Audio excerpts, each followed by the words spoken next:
through, plus all the items that they're already starting to finish. Like, this is a situation where if you're Damwon Kia, I don't know how you lose any upcoming fights anymore. You can see that even just in a straight skirmish in the lane, they're impregnable. Like, they have the damage output that is just going to make it so difficult to crack what their comp is, because they have like turrets on the ground, they have an insane front line, they have good stuns. Vista is blown up instantly. Can Arthur steal it? The answer is going to be no. And the Voidseeker isn't able to get the damage done either. That's going to be Cloud Soul now for Damwon Kia. And this game has immediately flipped on its head. But let's take another look at how it all started. Manual labor. Who would have thought it possible?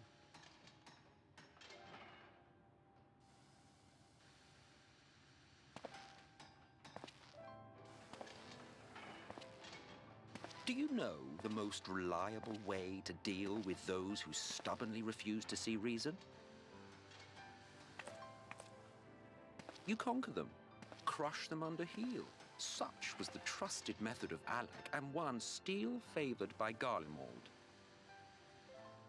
But conquest is the easy part. The true challenge begins once the dust has settled, quenching the glowing embers of animosity and maintaining a semblance of peace. This requires the conqueror to treat the conquered with dignity, and the conquered to let bygones be bygones, a difficult feat to achieve. But you have achieved just that, to my considerable surprise. It's a compliment. Take it.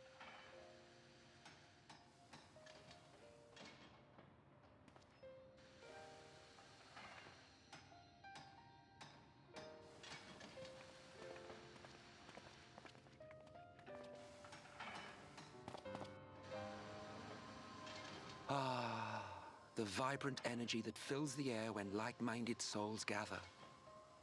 To think back on that time before time, fair brings a tear to the eye.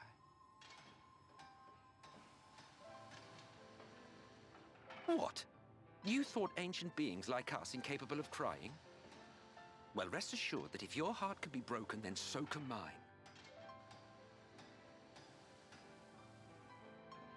Back when the world was whole, we had family, friends, loves. Men knew peace and contentment, and with our adamant souls, we could live for an age. There was no conflict born of want or disparity. Our differences paled into insignificance next to all we had in common. And then there was Amarok. Never was a city more magnificent. From the humblest streets to the highest spires, she fairly gleamed. Not that you would remember any of this.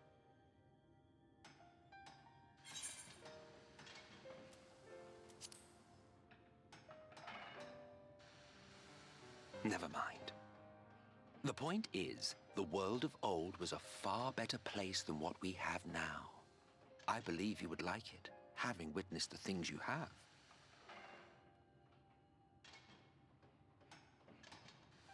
Remember, you are of the source. Unlike the half-men here, you stand only to gain. Should you survive the remaining calamities, you will become our equal, a complete existence in a complete world.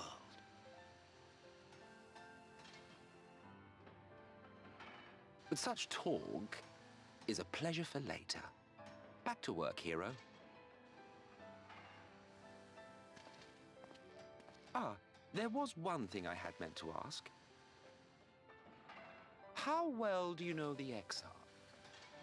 Has he ever deigned to show you what hides beneath the cowl?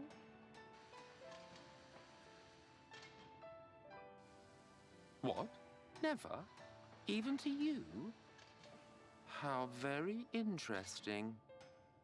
I shall enjoy working out what it means. Until next time.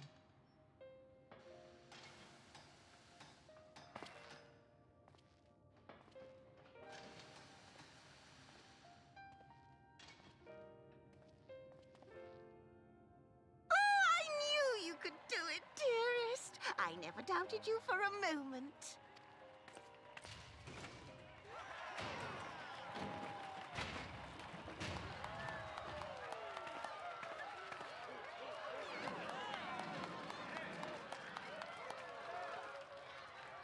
It's alive.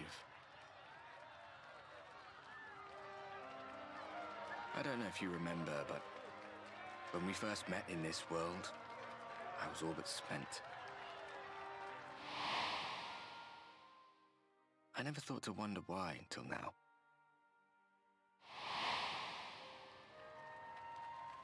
I think it all just got to be too much.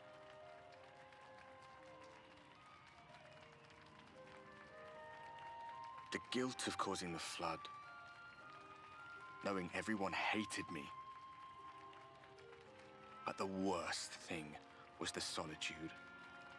Time wears you down, aye. But solitude eats away at you. It was this close to finishing me off. But as bad as it got, and as empty as I felt, I can't even begin to imagine what it must be like for Emmett Selk. All of which is a long way of saying, don't make a choice that leaves you alone. Nothing is worth that, especially not eternity.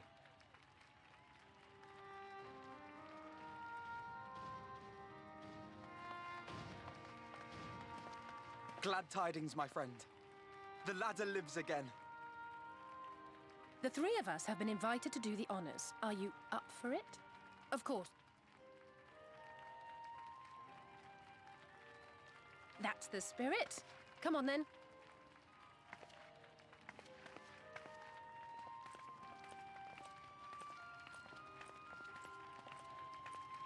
We rode the ladder too, my comrades and I. Once upon a time. Watched the horizon grow, and the town shrink below us. Awed and terrified in equal measure, we ascended without a word, the silence broken only by the rhythm of the gears.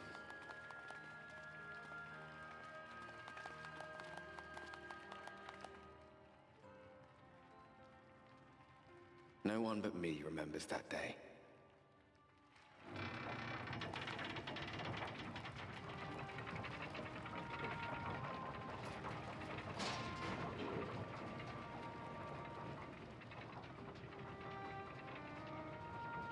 Remembers our journey and our end. Retread the path. Seek, and you may yet find.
this is them in their wheelhouse. And Golden Guardians drafted a composition that I think plays even more into that. You know, they're the ones that need to get proactive. They're the ones that need to be pushing the pace, and they're not playing that style of game. They're playing very defensively and letting TL with the compositional advantage just extend that gold lead further and further and further. This is going to be a 4th plate going down here, 4 tactical. Almost all those plates were also solo gold, so he is getting very rich and should be really close to completing this mythic item. And Tristana with an early shield bow, plus the self-peel of the Buster Shot, you know, the ability to rocket jump and actually also have very long attack range, makes her one of the more difficult marksmen to actually dive onto and take out for champions like Pantheon and Yone.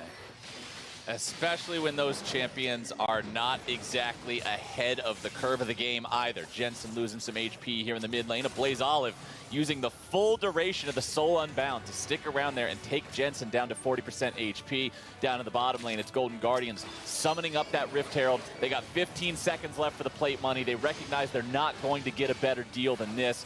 And so Newbie just decides, all right, let's go in there. Let's just get some money for it. Yeah, I think it's the play. As you said, it's about to time out. You're not going to get something more, so just drop it. Make sure you're getting some gold. They get some of that into the hands of Stixxay as well. And you can see they're laying a trap, but there are question mark pings to where that bot lane actually is. We'll see if Tactical goes too far forward, but he knows someone could be in the brush, so he's playing it far back. He's just trying to get himself on out of there. Flashes over the wall to escape both the bowling ball and the Gragas ulti, so Tactical survives the 3v1 attempt. Nicely done. Did have an inkling that they could be there, but still it is another good play from Golden Guardians to force out those summoners, but you have to have the follow-up play. You know, getting the flash doesn't get you an inherent advantage. They have not gone back to attack Jensen a single time. Iconic still has yet to really try a gank, it feels like. I mean, I guess you can kind of count that one down to the bottom lane, but we got to see some punishes on these flashes. Oh. Now, Niles, you're just dead. What in the world was that? Niles going in there with the blast cone after the last time he was in this area. Alfari was waiting on him. You have got to drop some question mark pings on that one. Just flies over the wall into the darkness. Yeah, I mean, he just saw the Camille.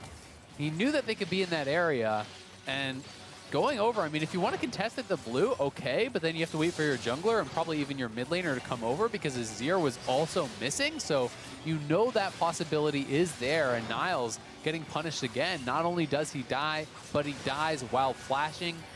That means their window is now gone for him to actually return to mid lane because Jensen's flash is coming back up.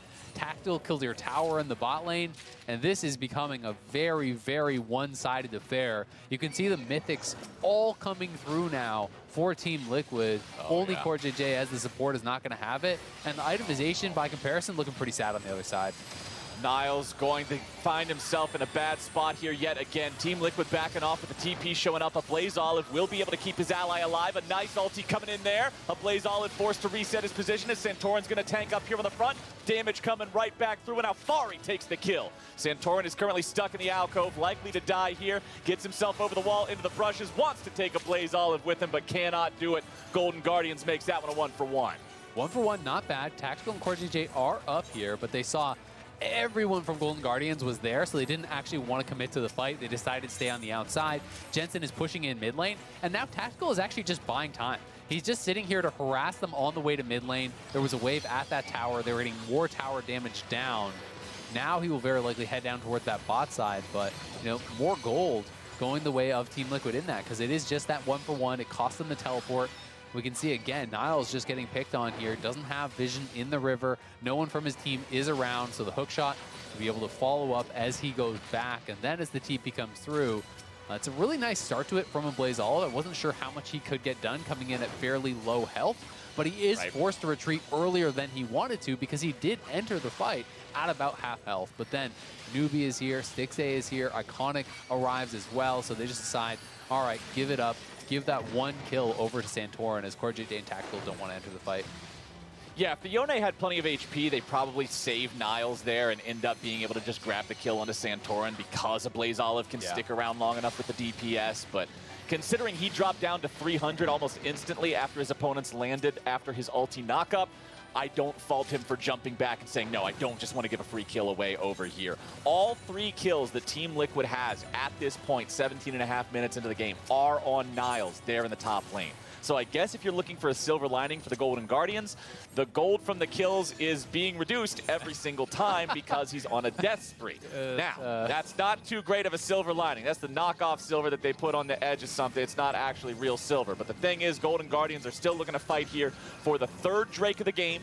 Team Liquid has taken the first two, and Golden Guardians has priority over the pit right now. Santorin wants to enter, see an opportunity to turn this one into a 50-50. Alfari showing up from the side. Team Liquid going for the fight. Forget the Drake. They want the kills. Newbie's about to drop. They already lost to Blaze Olive. Santorin going in after Niles, looking to put him up to death number 4. A double kill back to Tactical. Santorin continues with the devastating charge. The sleep comes through from the Lilia, but there's no tier 1 turret to hide behind. There's no way out. Core JJ with a flash engage just to make sure, and the Rel takes the ace. They are just destroying Golden Guardians here. Bud Light ace for TL. They are getting it all, even pinging on towards this Rift Herald here. Multiple kills for Tactical. He already had solo gold from 2 turrets before this, and this is what I'm talking about. You've got to be there with the engage. Unfortunately, the follow-up was not timed well onto Tactical. Newbie had a good initial engage, but the Buster Shot was actually buffered for the ultimate. There was a gap between the Body Slam and the ultimate. There was no Yone ultimate or Lily Asleep or anything to follow that up. Immediately, there was no Pantheon there. So as soon as he survives, your Gragas is now done, right? He's pretty much got nothing left. You use that first spell rotation, you're flashed into the backline, you are just going to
up here in the back line.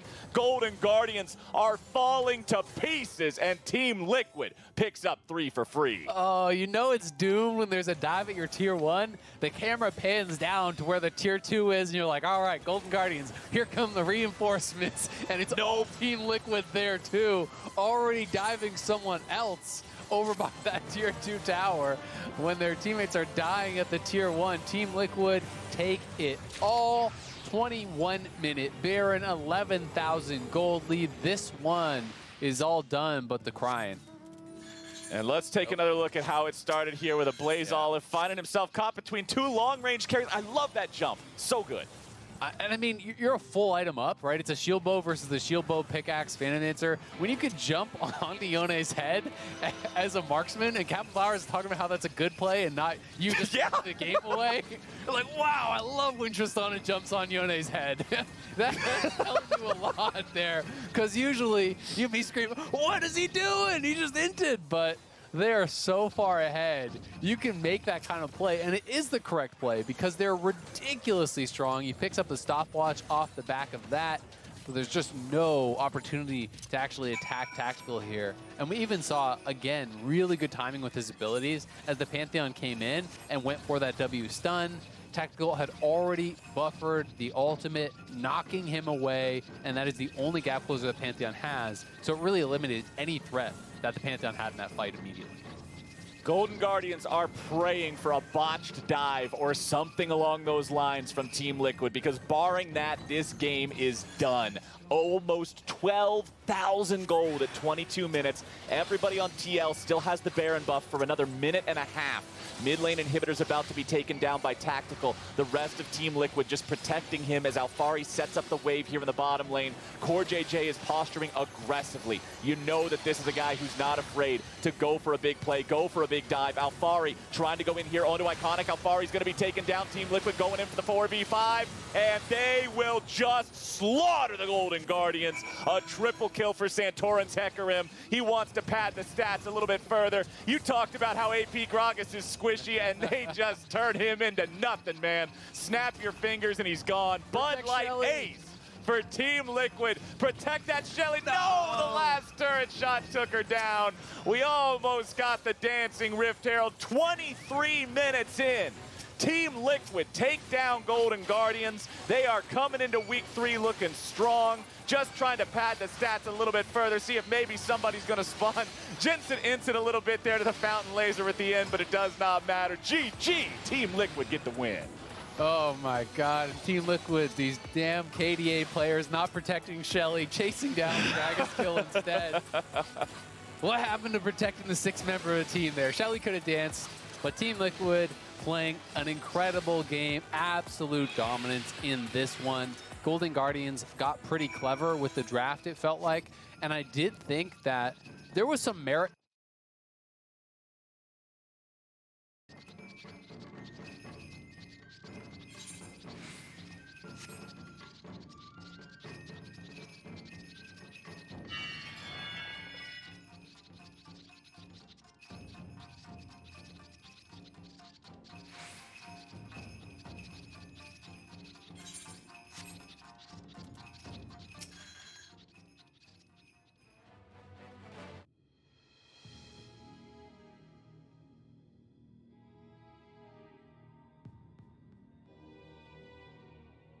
You're a sight for sore eyes.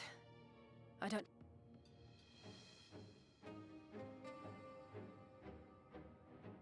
You too, then. It seems the closer we get to Mount...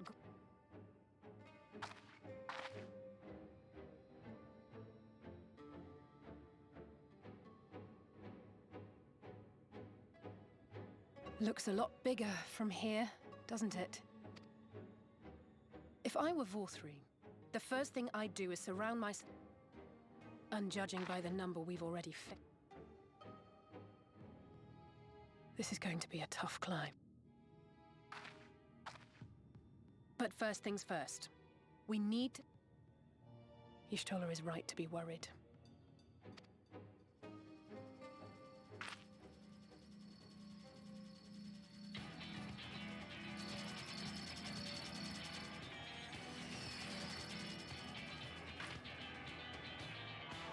There you are, Master Alphen.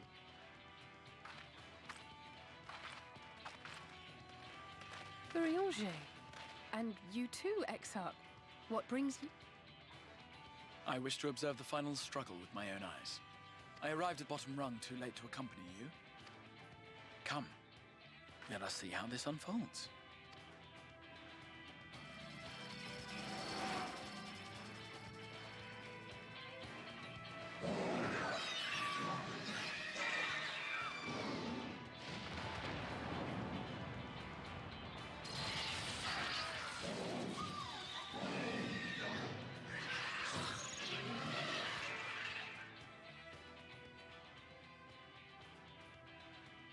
Well, it seems flying is off the table. If we have learned that much, then the Machina have served their purpose. Ah, so that's what they were for. Wasteful, but effective. It would seem our foe will not be reached by land or air. Master Alphino waiteth for us at top rung. Thither should we make our way.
In short, there's no path, and the sky is thick with Vorthri's winged devils.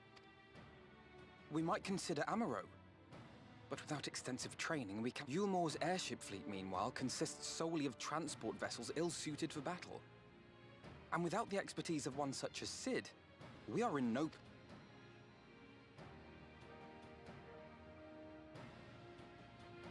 Oh, it's so frustrating!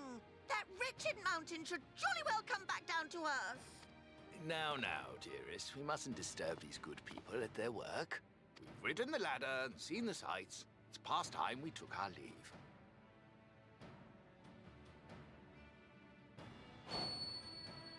The lady may well have the right of it.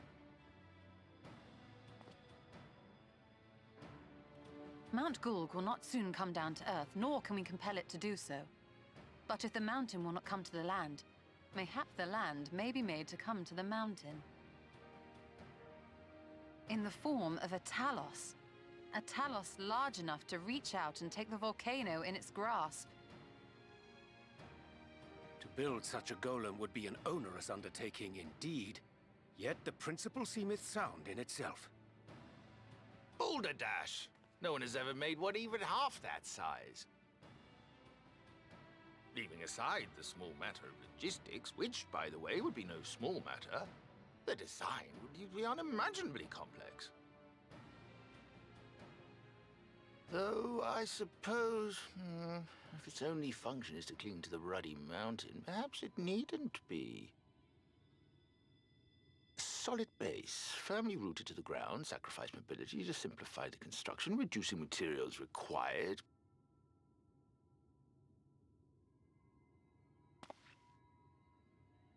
Wait, what am I thinking? We would still need a veritable army of people to do the work. Left to the crew that helped down below, it would take decades, if not a nice round century. So we need more hands.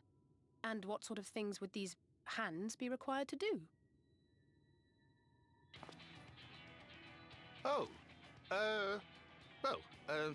The rock found near the mountain would suit our purposes well enough. It'd be a simple task to quarry the stuff, but given the stupendous quantity required, we'd need all the help we can get.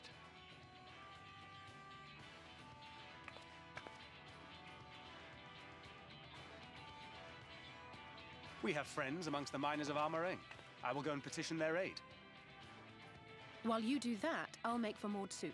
I'm sure I'll be able to drum up some support. Then I shall return to Calusia. From fishers to carpenters, Yulmore is home to all manner of talented folk. I dare say their skills will avail us. Is there anything else you need?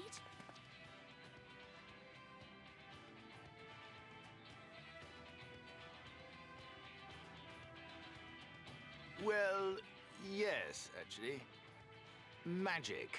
Lots of the stuff, as much as possible. To awaken a Talus of this size would require an entire congregation of mages. Many among the Knights Blessed are gifted in the arcane arts. I will recruit them to our cause. The Fey folk, too, possess surpassing aptitude in magics. Yet they are not wont to cooperate in the endeavors of men. Leastwise, not without making all manner of mischief. That being the case, I would instead call upon the people of the Crystarium, with thy permission, Exarch. We are at your disposal, as are our Amaro and Chocobos. I'm sorry. You mean to tell me you can call on not only the people of Yulmore and the Crystarium, but the Knights Blessed and the Maud, and even those miners? But that's just about everyone in Ballynorvrand. Who are you people? And how did you come to have so many friends?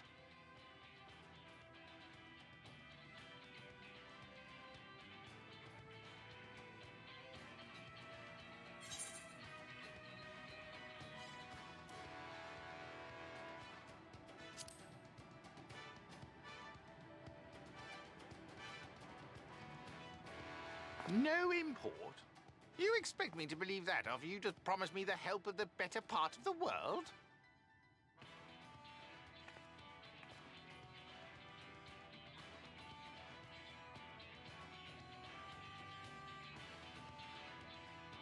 So, as you can see, you will not want for bodies. I trust you will have your design ready in good time for their arrival. Norvrant is counting on you, heir to Daedalus Stoneworks.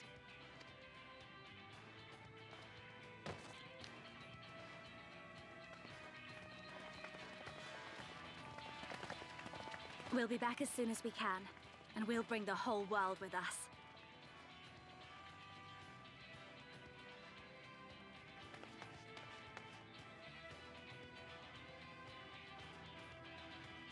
I take it we will be assisting Master Chai.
was really impressed with how quickly TSM was able to turn things around from how rough they looked in lock-in tournament and in week number 1. So we'll see if they can continue the week 2 success here. It's Twisted Fate, Renekton, Senna, Pantheon, Olaf, and Udyr all banned away. TSM hovering over the Rumble, the staple pick there for Huni, but instead they will switch over and first pick the Kai'Sa here for Lost. And I think a lot of TSM's success really has revolved around the fact that they now feel like they've had a more clear identity, right? It's playing towards bot lane. It's Huni playing survival mode. You know, often now he's playing tanks. He's playing more defensive. They talked about the forward percentage being lower for him than for Impact, which is not something people would really associate with these two players. They have been playing towards Sword Art and Lost, and Sword Art, instead of trying to roam with these engage picks, he's been going for things like the Pantheon and using it to just fight down in that bot lane, to be able to find these engages when his team comes down to him. So it is the Kai'Sa first pick, playing towards that for TSM. On the other side, incredible engage, great counter engage, drafted out here from EG. The Rel, the Hecarim coming through very early on. So EG already has a lot of power as far as that goes. Going towards the Azir is going to help with the disengage and the peel back. And Blind Gnar. So Aurelia is open, but Impact's not really the guy to try to punish that. So I think while Huni has kind of gotten a lot of flack for some of his Gnar games, it does feel more safe, I would say, to blind pick Gnar against someone like Impact than against a lot of the other top laners in the league right now. Evil Geniuses, one more pick to go before the second part of the bans come through. They already know the enemy AD carry, but not the support. And they do decide to lock in this Samira. So it's Samira Rel, a very dangerous, very aggressive bottom lane combination here for Evil Geniuses. One thing that's actually really cool about this duo is that because you are actually tethered to the Samira, you can use Samira's dash in as a pretty much guaranteed stun. Because when you E to a target, you dash through them, and then the Rel stun is guaranteed to land. So you can almost have like a point and click stun with that, where you're getting really aggressive. If Kai'Sa steps a bit too far forward, you E to the Kai'Sa, the Rel stuns, then can follow up with the W and kind of the reverse of how you would normally do that combo. So there is some opportunities for Deathly to perhaps get pretty aggressive here. Lilia going to be getting banned out, so targeting Spica a little bit here in the second round as well. Already the Olaf, the Udyr, Pantheon even potentially jungle. So 3-4 bans from EG targeted the way of Spica and a pretty high priority on their own Hecarim. The Alistar banned out now by Evil Geniuses, taking one of those engaged, tanky, dive-style supports away from TSM and away from Sword Art. TSM banning out the LeBlanc, keeping Jizuke off at that when they don't want Power of Evil's Azir to have to deal with that highly mobile assassin. Pretty hard to shuffle LeBlanc without her being able to immediately just avoid or evade it afterwards, as Shen will be the final ban here from TSM. And Evil Geniuses, what are we going to see? I need to see both solo laners out of this squad. Which one are they comfortable picking here? They already know both solo lane options for their opponents. Could be Gragas. GP, I think, would work as well if you want to play down towards bot side. If you're just going to have Impact on an island, I think that's fine. You have heavy engage. You can GP all down to that bot side and set that up. So this works. It does mean that they're very physical damage heavy already, so you kind of know that it's going to be an AP mid laner here for Jizuke. The question is going to be, is it going to be an Orianna or something like that? To speak a little bit about the bans, I really like the Shen ban here from TSM. I think Shen Hecarim is an incredible combo. Being able to just assist the Hecarim with those dives is very, very powerful. Gangplank can do that also, but it is in a different way.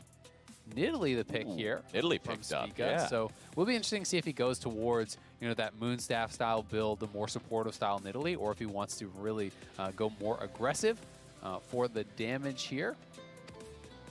What's that last pick going to be, TSM? We need to see Sword Art's choice into the Rel Samira combo. That dangerous point-and-click engage that Isaac is talking about will be answered by a Galio. So I wouldn't say that TSM have a very strong bot lane right now. As far as the 2v2 goes, I pretty heavily favor EG.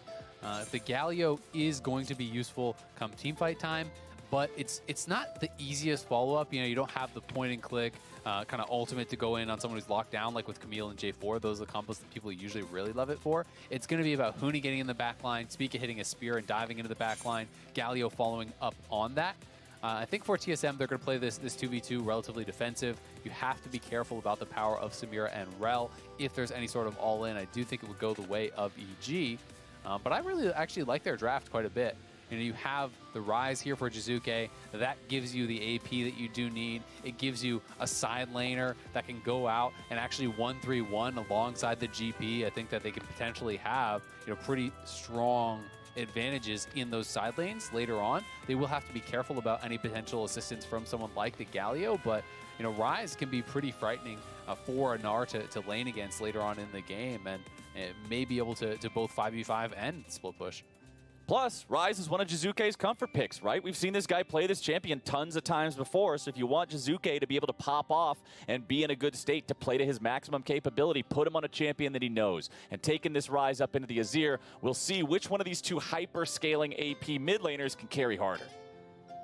It's going to be really interesting. He's also been great at the roams. When he has actually brought this out, he's been very effective at utilizing the Realm Warp very often, and even sometimes earlier than people do expect, to get out to these side lanes. We saw him pull off a lot of plays up towards the top lane, grouping up with Svenskeren and going to attack the lane where Impact was. But they could also do this down towards the bot side also. So I'm going to be really interested to see how he does perform on it. Rise is not a pick that is super popular right now. It is a pick that scales very well, but it is in the dumps as far as solo queue. It's not really played much at all in pro, besides a few games here or there. So this is very much a Jizuke flavor pick, and I think it's exciting to see someone have those and to perform well on them.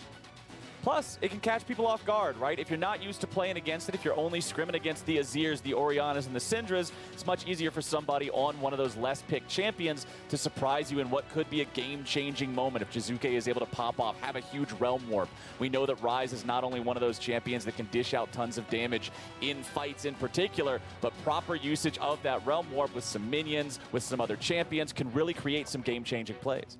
Yeah, I mean, I think it's a good point. The Realm Warp isn't just about those potential roams. You can do something like sending the Rel in with a Realm Warp, right? Realm Warp the Rel in on top of the back line for a team fight. Then all of a sudden, the Rel is basically flanking while the Hecarim's coming in from one side, and you're GP ulted, and that's a pretty frightening situation for someone like the Azir or even the Kai'Sa.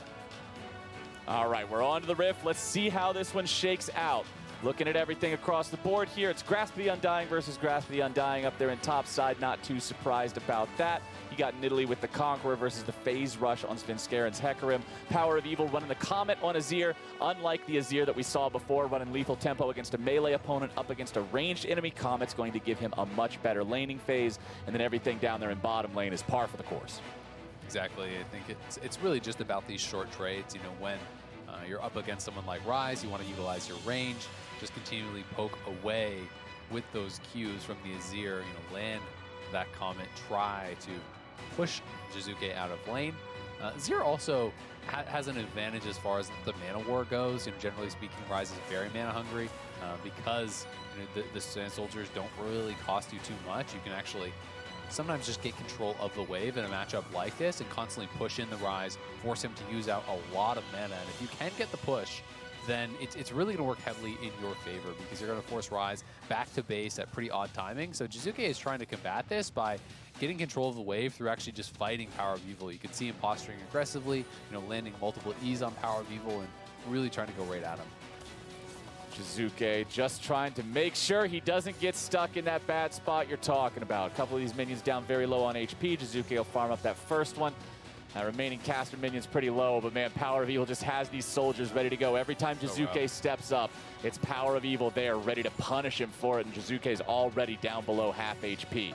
Paying attention to the bottom lane. Remember, this could turn aggro at any given moment. We have seen Samira lanes go in at level 1 plenty of times before if given the opportunity. But with Sword Art and Lost having the level 2 power spike first, it means they're the ones that are making the offensive plays. Ignar down to 100 HP. And that is just a big mistake from EG, but we're going to see a gank mid lane here. Goes popped. Svenskeren coming in there, brings Power of Evil right back to Jizuke with a little bit more damage coming through. There it is, the first blood for Svenskeren. Nicely done by EG here in the mid lane. A great trade from TSM's 2v2 down in bot lane, but Svenskeren able to get in behind him just barely to scoop him back into that Rise stun. Power of Evil did flash very early, but he is just level 2, so he doesn't actually have the dash. He can't escape with that. That is why the timing on this gank was so key. Svenskeren with the early ghost there to get behind his opponent, scoop him back in, and grab themselves that first blood. It's too bad for them that it didn't go to the Rise because Jizuke had to go back to base with like 7 CS. But yeah, it feels pretty bad. A win is a win. Yeah, kill's a kill. Don't worry about it. Svenskeren throwing out the Scryer's Bloom there to try to come down and contest for this crab, but the Bloom just barely misses seeing Spica, so he face checks instead, loses half his HP, and Nidalee will take that Scuttle Crab there for free, considering Power of Evil was right next to him, so Spica will pick up a little bit of extra money there. Svenskeren on this Hecarim. We'll see if he can continue chaining some ganks into some success. Right now, it's his top laner that has prio over that lane, as Ignar comes back down into the river here in bottom side. Noticing both of their opponents walking through here. Ignar does not want to go in and engage on this. Definitely still just farming up the wave, and Ignar remains in the brush. Sword Art and Lost, despite having won out in that level 2 fight, are now once again on even ground with their opponents. Yep, on even ground there. They actually did take away the Scuttle, so it's not Spica grabbing both Scuttles, but it is TSM getting both Scuttles. You know, when they saw that Nidalee did push out Hecarim up on that top side, they had the shove in that bot lane 2v2 because of that earlier one trade. They had forced out the potions from Ignar, so that allowed them to just move up and take the Scuttle for themselves. A nice little gold injection there for a Lost, and denying that from Svenskeren is going to be feeling really, really good here. So we'll have to track how this mid lane does continue to go. You know, Power of Evil did TP back, but he had no buy whatsoever. A little bit surprised about that. Rise, at least with the assist, did get a tier, so he's low on mana, but he's just going to push really, really heavily. And when you get the wave in like this, you can just go for a quick reset if you want to. Or he'll move around the side here, try to get some vision down in the enemy jungle, perhaps. Takes the Blast Cone, goes over the wall. There's nothing here. Could see a dive in top lane. Huni has no rage, and he's at 400 HP. Jizuke coming around from the side. They're going to need the Rise to tank the turret aggro here at the start. Going in, and there's the instant kill. Jizuke gets in, gets out, and gets paid. That is such a ballsy roam. You love to see Jizuke able to pull this off. Instead of just taking the reset, he's going up at like 10% mana to dive top lane. You know, it's screw mid lane. Who needs to be here? He's just going to show up top lane and dive Huni. They get out the TP and the flash. Svenskeren's got to be careful, though. They are down a member here, so you don't want to be messing around with this too much unless Impact's going to do something. Svenskeren, what is this, man? You're about to be killed off if you ain't any more careful than that. Sword Art down to 300 HP now as well. The heal from Deathly was imperative in keeping the jungler alive. Ignar down to nothing, and Lost with the flash to go in and make sure they finish him off. Evil Geniuses lose one in the bottom side, and TSM is on the board. That is just straight up hubris from Svenskeren. They knew that there wasn't going to be as many members there potentially. You know, they knew that Jizuke was up to that top side, and that is just kind of not your jungle. Definitely wasn't actually with them initially. He was back over on that wave. So when you were pushing in, you have to remember it's Hecarim versus Nidalee. Nidalee is one of the strongest early dueling junglers in the game here, and Hecarim is Hecarim. You want to get to 6. You don't want to fight like that.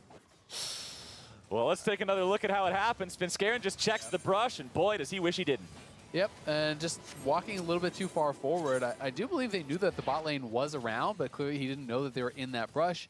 Ignar with a nice peel to keep his jungler alive, but it does end up costing him his life. At the very least, they did get some summoners out from their opponents as well, so Lost did use his flash to finish off that kill. Things going pretty well for EG up on the top side, so gold is dead even. Has been a very hotly contested game. You love to see both teams trying to make these moves here early on, as Sword Art and Lost will have a large wave to pick up here in the bottom side. Drake's still alive on the map. Neither one of the teams going after an early take on that one. Jizuke once again on the roam here with the Rise. You can see that the Realm Warp was on cooldown. He just tried to use that. It didn't end up turning into much of a play there for them. Huni just pops the Blast Cone, making sure that it's not a viable escape route if they try to dive him again. He knows this can only be used for sinister things, Azael. Yeah, he does, man. He's not liking it one bit. He's playing weak side. He knows it. So they're going to be trying to be defensive up there on that top lane. I am interested to see that it is actually a Verdant Barrier rush here from Power of Evil. You know, people are all about these stacking defensive items in mid lane now. You get so much bonus MR, you know, not only just from the flat MR on it, but actually from every minion you kill thereafter is giving you bonus MR. all the way up to something like 40 or so, I believe, when it is fully stacked. People are all about it, but it is a physical damage top lane, a physical damage jungler. It's, you know, a pure physical damage AD carry. So I'm a little bit surprised to see him taking this defensive of a route against Jizuke, who is really the only one dealing magic damage this game. You know, if anything, I would have expected Jizuke to maybe go for that, you know, up against Azir and Nidalee, but it's just not the kind of player Jizuke is. He wants damage. Well, Jizuke is pushing forward now. Sword Art coming in from the side, but considering both rosters decided to rotate multiple players into the mid lane, neither one wants to be the one to go in here first. But Rift Herald has been started up by TSM. Hooney's keeping the aggro on that one. Another hit onto the eyeball takes it down very low. Smite comes through when the eyeball is secured. TSM have Shelly, and they should be able to disengage this one. Jizuke still pushing forward, seeing if there's a play to be made, a catch to be found. Definitely finds a little bit of damage onto Power of Evil, but he gets away. This is one of those cases where I just would have much preferred EG just stay bot lane and just farm up that wave, you know, get the solo gold, maybe take down a plate or something like that if you could do that as deftly. I just don't think, especially when you are late to the play, that it's worth making the rotation. You know, I understand why they did it, because they felt like they were in a winning position as far as the 5v5 goes. And that being said, the wave was still pushing towards them, so they were denying experience, so that makes it, I think, a lot better than it would have otherwise been. Because Lost is still going to be missing out on all these waves that have died to his minions. But still, I just think this is something that we've talked about for a couple of years, where teams sometimes are overcommitting to going towards that first Herald, right? You know, it's worth 320 gold. If you're sending 5 members out there and you're losing waves and you're foregoing turret plates to try to get something that is going to get you 2 turret plates, it just doesn't really make sense. Definitely slowly clearing out all these minions, farming up now to an even state with Lost. Spica's down here recognizing that his lane still maintains the priority because of that push, so he can pick up the Scuttle Crab. And now, 9 minutes, almost 10 minutes into the game, we are seeing that Drake finally started up by the side of TSM. Now, Svenskeren is nearby, but it is a single Cloud Drake. I don't know how much Evil Geniuses want to commit to this, or TSM for that matter. As it looks like TSM's going to fully back away from the Drake, and it's Evil Geniuses now taking over here in the pit. EG definitely right. They showed us that by moving all of their members up towards that Rift Herald, trying to get some sort of engage. But now in this case, TSM is actually pushing in bot. So even if they don't come towards this, they are at least going to deny some minions down here in this bot lane. And it will just be a dragon here for EG. They can back off. Going to be feeling pretty good, I think, about that early Cloud, as they do have some pretty long ultimate cooldowns that it's always going to feel nice to be getting that CDR on for Gangplank, for Hecarim, even for Ryze if you want to be proactive with that. You're going to get a lot of use out of that Cloud. And man, using this as sort of a checkpoint to notice the state of the game, dead even in terms of gold. 16.7 versus 16.7 as those last couple of minions are picked up right there.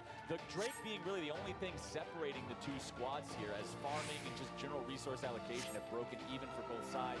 You can see one plate was taken off the mid lane, tier 1 of Jizuke there, Power of Evil managing to collect that one. But then back on TSM's side, Power of Evil's emblem would move a little bit out of the way. We'd be able to see how many plates are left on that. And it's 4 there too, so lots of even trading across the board. But Jizuke once again paying a visit up the poor little space Yordle here in the top lane. Lands the root, lands the damage. Svenskeren coming in to finish him off. Impact takes the kill. Sword Art has arrived in a heroic entrance, but it is not heroic enough, my friends. Evil Geniuses get the kill and they're getting away. Power of Evil may be able to swoop in here, try to find some sort of a secondary kill, but no, the range isn't quite there. Really nicely done from EG. TSM had a pretty good read on the play, but just a second or two too late.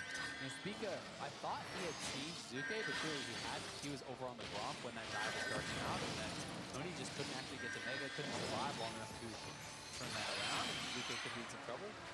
Jizuke with the flash out to make sure he stays alive from that. TSM pursuing that play for an extra little bit of time does earn them an extra summoner spell, and Ryze is now especially vulnerable with no escape mechanism present.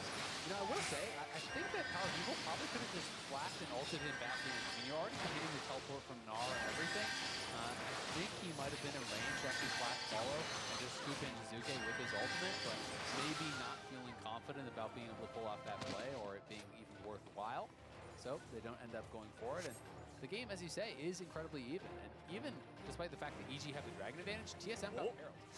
And Power of Evil's going in for Jizuke, looking to grab the kill here with a flash forward in the Q auto, and Power of Evil gets a solo kill on Jizuke as his teammates grab the first turret in the bottom lane with Shelly, and TSM is popping off in 2 lanes at the same time. I see what it was. He didn't want to share the kill with the rest of the big brain play. Yeah, I mean, if you flash forward and scoop him into the jungle, maybe one of your dirty teammates is going to steal that away from you, you know? This way he guarantees it. No one around. It's isolated. Power of Evil sees his opportunity, swoops on in, knocks in Jizuke with the ultimate, knowing he didn't have the flash. He felt confident to follow there. And you can see how defensive Huni is playing. He's already been dove twice on this. He has no vision in his side of the jungle, so he has no idea. Is Hecarim already here at the Tri-Brush? And that's why Huni is playing so far back. I think Huni is playing okay as far as the weak side is concerned. He's not really getting a lot of help, but it has to be said that you're not going to be feeling too good about the fact that he is losing almost his 3rd plate now. You know, the Gangplank is very far ahead in the farm, has the additional kills, has the free gold that is getting injected into him, and now as Huni finally steps up, here come 3 members of EG. Sword Art at least knows that something is going on here, and he's coming up to try to protect his teammate as Svenskeren moves around to maybe grab a kill onto the support instead. Lands the onslaught of shadows as Ignar approaches from the side, goes in for the Magnet Storm to try to keep Sword Art locked down, but Huni's grabbing the kill on Jizuke. It's a double kill over to Huni. It's TSM turning this sucker right back around with Power of Evil picking up Ignar. Make that one a 3 for 0. Nicely done. This time TSM is there for the play. They were there early, and they were ready to scrap here. Huni getting multiple kills there is so big as well, because him falling too far behind would mean TSM would have no control in the side lane whatsoever. I mean, he is the guy who's going to have to be matching up against Jizuke or matching up against Impact. And Spica is going for a very oddball build here. You know, I would love to tell you exactly his reasoning on the Divine Thunderer, but I just can't. I've never seen it. And even looking at solo queue data, you know, comparing over the last 14 days, this was bought 160 times on Nidalee compared to 124,000 times Night Harvester was purchased. Okay, so it's 1/1000th as popular as Night Harvester. Yeah, and I mean, my thought here is that it's probably more about the skirmishing. He has it with the Conqueror. It almost feels like a Frozen Fist Nidalee. But we can go back into this Sword Art, proccing the Aftershock early here, able to kite back, and Huni coming in, had the Mega Charge. The GP ulti was there, but not getting much value as all of TSM collapsed. And really, it felt like EG just committed too much to trying to take down Sword Art. And Sword Art having the exhaust, proccing the Aftershock early, being able to flash out, meant he was going to survive. And now they have that 2nd Herald for themselves, and that's probably mid lane turret. Even without it, they could even drop it for the tier 2 if they wanted to try to take another tower. TSM doing really well in these last couple minutes, and I'm going to be interested to see how this build for Spiga does scale into late game. My assumption would be it would be very bad as far as the scaling, because it really does feel much more like, you know, 1v1 style, auto attack heavy. You have the AD in there, you know, scrap it up against someone like Svenskeren and try to just dominate a 1v1. And I think, you know, it would accomplish that. But I think it's going to be pretty difficult to be getting enough attacks out, you know, enough autos out to really make this pay off big time later on. So despite the fact that TSM is pulling pretty far ahead in gold, I do think that Nidalee could potentially be a very big liability for your team fight. We'll see how he continues to evolve this build moving forward. As with the Seeker's Arm Guard in inventory, it looks like he will be going over towards more traditional AP-style itemization with a Zhonya's Hourglass so he can jump into the fight and drop the aggro. On the other side of things, Svenskeren with the Stride Breaker. This item has been getting a lot more popular after the nerfs to Gore Drinker. It still has a powerful AoE active, slows people down, and the mythic bonus of 3% movement speed. Very, very nice for Hecarim as Jizuke will continue pushing up here in the side lane. But after Huni got paid with that double kill during that last botched attempt on him, he is comfortable in this 1v1 side matchup once again. I mean, you're a longtime League player, so you remember back when there was, you know, the Quints and everything. And oh yeah, move speed Quints. Move speed Quints, right? So that's basically what this is here for him, being able to get that passive. It does give you a lot of additional move speed, get around the map, and obviously, as we know, the E does more damage the faster you are going, so that is pretty powerful. TSM, 4 members moving up here, and Power of Evil is kind of playing bodyguard. Oh, nice engage onto Lost. Scaring going in, looking to finish off the kill. Onslaught of Shadows over the wall with the CC down onto the enemy AD. Carrion definitely takes him out. Evil Geniuses go in. They throw everything in the kitchen sink at him, and it is enough to get the 1 kill. TSM lose their AD and back away from the play. Nicely done by EG. They are able to pick up that kill. They are able to defend the tower, but they sent 5 members up towards that. They even used the TP there from Jizuke, so no one is answering Huni right now. You know, mid lane going to get pushed up here for Power of Evil. So it is just the 1 kill for EG, not the end of the world for TSM, as they're going to be able to even take away some additional jungle camps. So even just gold-wise, it's probably going to be about even or even negative if Huni can finish this off. Huni getting caught out a little bit here. Svenskeren coming around from the side, but a very nice Mega Gnar ulti into the wall to stop him. And there it is, Divine Thunderer burst with the enchanted auto attack from the Cougar form Q as Impact tries to get himself away, but the damage coming out of PoE shuffles him away just a little bit too soon, and he will stay alive. Evil Genius is still sticking around down here with multiple TSM players in their blue side jungle. Buff ends up going over to Power of Evil, exactly where TSM wanted it. Yeah, Sword Art though. They look like they want to chase here, but this would be risky. Even with Sword Art getting low, if you dash in on him, even just a quick taunt would be enough to lock you up for a Nidalee Spear, for Power of Evil to turn around on you, so you can't really go for that play. I love how Sword Art is flashing the Misfits Worlds icon, because that can both be a hell yeah, we've got Power of Evil, or hey, Ignar, remember how you guys almost beat SKT. You can either use it to cheer on your own teammate or BM the other guy at the same time. Why can't it be door number 3, where you're just BMing both your teammate and the enemy team? You want to BM your own guy? I mean, you played with me, I love to. Okay, yeah, I guess that's true. I forgot who I was talking to. Self-flame is the best flame, Captain Flowers. We're Just not keeps everybody humble. That's the point. Keeping them humble. All right. TSM still commanding a 4,000 gold lead here in this game. Jizuke is going to take care of a little bit of that here in the bottom side, taking that tier 1 turret out. Still a 4-to-2 turret comparison here with TSM having twice as many of those as their opponents do. But the Drakes are tied up this game. We're still 15 seconds away before Baron is allowed to spawn. Nobody's got any vision up around there just yet. Nobody's worried. But the next Drake spawns in over a minute here, just a little bit over that. So we'll probably see the teams go towards that and look to contest as TSM approaches the top side river in the Scuttlecraft. So we're moving up towards that top side. We'll see if they want to be able to actually threaten this Baron. They do have Kaisa, which takes it very quick alongside Azir. You know, these are 2 of the best champions at actually burning down that Baron. So EG really do need to keep eyes on this. It is a legitimate threat at any point in the game. Once the Baron is up there, if you lose vision of multiple members here from TSM, they could be doing Baron pretty comfortably. So EG is going to have to push out mid here, and then they're going to use this to move up into the river and likely clear out some of the wards around that Baron. All right, Evil Geniuses roaming as a squad, looking to be ready here, but it's a TP coming in from TSM, looking for the flank. Power of Evil and Huni both teleporting in. Ignar jumping away, trying to stay alive. TSM will not get any kills thus far, but definitely is down below half HP as Evil Geniuses rotate over. They meet up with Jizuke. Everybody's grouped up and ready to go now, but Deathly's health is a serious concern if this turns into a full-on fight. He'll try to vamp up off of the Gromp as well as he can. A couple more auto attacks into that one. Okay, back to 75%. He's in much better shape now. Drake has spawned. Spica throws out the spear, instantly causes it to aggro onto the Evil Geniuses lineup. Jizuke's on the back side of the pit, looking to get involved if he can. Power of Evil eating the damage from a single barrel. Good shot there from Impact. Mega. TSM still looking to maybe compare this one, maybe try to go in for the 50-50. It's the Kaisa, of all people, who ends up taking the kill. As Huni goes Mega, Ignar goes in. Follow-up coming out from Evil Geniuses with the AoE damage coming down. Power of Evil taking the kill on the enemy jungler here right at the very start, making it 1-for-1, 1-for-2. TSM's coming in with a double kill for the Emperor. Oh, baby, it's TSM! A quadra kill for Power of Evil, the ace for TSM. EG go for the engage, but they're not able to finish off any of the critical carries here for TSM, and they absolutely get destroyed in that fight. Definitely could not even get access to a lot of these members as we watch the replay on the Bud Light ace here.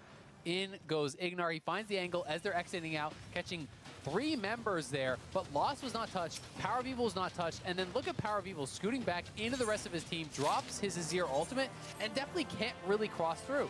He's pretty long into the fight, but still did not have his passive fully charged up there to even drop a single ultimate during that. And with that, it may be the straw that has broken the camel's back. TSM grabbed Baron, they got the Dragon, they're up nearly 7,000 gold at this point. And with the Azir, with the Kaisa as that late game insurance, it feels like they have everything they need now. Man, this is scary now for Evil Geniuses. The start of that fight looked so good, but the end of that fight looked so bad. 6-1 on this mid lane Azir. The guy who got Player of the Week last week and only had depths in 1 out of 3 of their matches is now 6-1-1 with a 40 CS advantage over his lane opponent here in the first game of week number 3. TSM is turning things on right when they need to, and they're going for the tier 3 turret here in the mid lane. Evil Geniuses rotate over in time to stop them, but TSM have no interest in contesting this for a fight because their big carry, Power of Evil, is up there in that top lane, just maintaining the split push here in the 4-1 with the Baron setup. Now the rest of the squad can bounce back and forth between whichever lane currently has minions and pressure, and TSM will look to break this inhibitor line. Couple of auto attacks into that tier 3 turret, bringing it down to almost half HP. There it goes. Just about finished off, and there it is. TSM into the enemy base now. Inhibitor under fire. Svenskeren looking for an angle, an opportunity to go in. Huni has taken the mid lane tier 3 in the meantime, and Evil Geniuses are just being pulled back and forth, and they cannot find any solid ground to stand on. That was a wacky Gnar ultimate. Not quite sure what the point of that was, but hey, they're still winning out. Everything's still going TSM's way, and Evil Geniuses are stuck on the back foot. Just give Svenskeren a little scoop, say, get back to your base. Don't come out here. Stay in there. You can't cross this line. Exactly. You know, it's asserting dominance. You can have your base for now, but nothing more. But Shizuke at least completed his second item, but you look over at Power of Evil, he's already got 3. It would have to be an incredible performance from EG to be able to win a team fight from here. But TSM playing it slow, just kind of bleeding him out, chipping away at this mid lane inhib here. And Huni now almost has his ultimate ready to go. He's got the Mega Gnar pretty much up, and now TSM, second inhibitor down. They can reset, spend this gold, take away the jungle on the way out, and they're just going to be so far ahead that at that point, it's really simple to just walk 4 members down bot lane, have Huni escorting in waves, top and mid, and wait for those supers to get to the Nexus Towers. And from there, it's pretty much indefensible because EG have to send someone back to answer that. And at that point, you lose that third inhib. This was a very good use of Baron for TSM, taking down 2 different inhibitors after having neither one of the inhibitor turrets cracked beforehand means a very good usage of that big buff. Next Drake spawning here in 1 minute. You would expect TSM to have full control over the entirety of the map. Evil Geniuses are almost confined to their base now. Remember, if they lose that last remaining inhibitor, that will mean double super minions in every lane for the next few minutes, and they will have no way to leave at all. And everyone except Huni is like an item ahead, right? So it's just, the fights are so hard to imagine losing those fights for TSM when you're a full item ahead as far as your completions for mid lane and for bot lane. You know, even the jungler has the second item completed, whereas Svenskeren still does not. So it's going to be incredibly hard. They have Shizuke out in that top lane, but Huni just has to escort in the wave, and if Shizuke doesn't return right now, he's got no TP, so they could even just engage on them and fight them right now, 5v4. Speak of the devil, and he shall appear. TSM going in, looking to make the plays right now as you got Svenskeren into the back line, going to be kept alive here with the Spirit of Dread. Speaker grabbing the kill onto Ignar as TSM lose their mid laner. Definitely's the target. Lost is going in. Definitely spinning around in a circle. Stopwatch keeping Lost alive. Definitely still surviving here with about 1/3 HP, but it is a 2-for-1 in the favor of TSM. They will take the fight. They will take the inhibitor, and they're looking to take the Nexus turret. Speaker goes in, and Divine sunders Shizuke out of Summoner's Rift. Impact's now your target with TSM picking up another one. It's definitely against the world. It might be pre-nerf Samira, but I don't think even that champion's able to outplay this one in a 1v4. He'll look for the chance to go in. He's got the style meter ready to go, but the CC is applied and definitely died. Now TSM is marching straight for the end of the game. The Nexus will be the target. Svenskaren's coming out trying to make some sort of a last stand. He shuts down the enemy AD carry, but with only Ignar remaining, we call it GG. TSM take down Evil Geniuses. 27 minutes.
And Xerxes has got to be in position to counter gank if the Olaf is showing up, or at the very least, be able to make something happen on the other side of the map, because 100 Thieves like to go for these bot lane dives, these bot lane plays constantly. They have drafted to do so, and Immortal's win condition really does feel like it is dominating bot lane. Because when you go for Draven, you've got to be stacking up the passive, you've got to be cashing in and snowballing the game, because the champion needs to play from ahead. It is very difficult for Draven to play from an even game state when you are not up in gold, because you're relatively short on range. There's lots of CC on the other team, and I just expect him to get locked down and burst down if he's not playing with a big advantage. And I'm glad you bring up the passive, because that's one of the things that I'm specifically going to pay attention to during this game. Does he get a cash in before his first death? Because that's one of the biggest heartbreaks for the Draven player. You're down there farming, maybe you spend 10 minutes stacking up those adoration stacks over and over and over again, only to find yourself dying to a 4-man gank play bottom, and all of a sudden most of them go in the trash. Yeah, that is always so painful, which makes it even more important to play towards that side. It feels like it's going to draw a lot of the attention down there from Immortals, because Draven from behind is just really, really sad to see. He doesn't do much. Raze has played some Draven games all time. He does have 4 in his career, so not a huge amount by any means, but there's actually a lot of pro players out there who have 0 Draven games played professionally, so at the very least, he is comfortable bringing it out on stage. Does have a 50% win rate there. It is going to be the Hail of Blades Draven, and I'm going to be interested to see what tech he actually brings alongside that. If it is going to be something a little bit more defensive, or if he's going to bring out the lethality Draven, because I have seen a fair bit of that, but I think shield bow is still the most popular by quite a bit. Yeah, checking out where everybody else is across the table here. Summoner spells are about what you would expect. Insanity going for the Electrocute here on the Azir. So that's now 3 Azir games that we've commentated, Isaac, with 3 different keystones on this champion. So plenty of diversity in how the champion is being used in these different matchups. And the only other thing I want to point out is that Revenge is going for the grasp on the Gragas top, which generally indicates this will not be an AP Gragas, but instead just the big tanky boy there on the front line. And I think he should be pretty safe to do this when you have physical damage from the jungle, physical damage from the top laner. Yes, you do have to worry about TF a bit, but TF does not really demand that you build magic resist. As long as you have health and armor, you should be pretty comfortable. So, if I'm Revenge, I'd want to go tank here. I'd want to rush Bramble Tabbies pretty early. That's going to keep you very comfortable against Someday and Closer. And then you just get some HP in there. That should probably keep you safe against the Monte. Ooh, he immediately going in here. Level 1 in the bottom side, not afraid of skirmishing with the Draven early on. Yeah, nice little hook. I mean, if you can land that, you proc the Aftershock, and the follow-up is going to be good, right? They already got out his potion, and that's the big thing. When you look at just the health bars, it doesn't feel like that's that big of a one trade.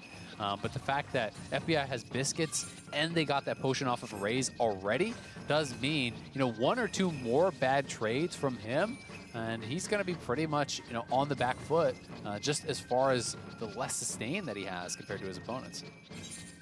Up here in the top side, Someday takes control over the lane nice and early, but Revenge still just going to be farming up. I mean, there's not a whole lot that he's going to try to do to control this wave or contest anything. He's up against Someday, who is on a powerful laner in the Aatrox, so these guys will just trade farm back and forth a little bit. The thing that I'm looking at is both junglers are currently clearing their second buffs. Of course, Closer clears that one first just because Olaf has incredible clear speed early on. And we might see these guys end up in the same point of the map here if they decide to make a play.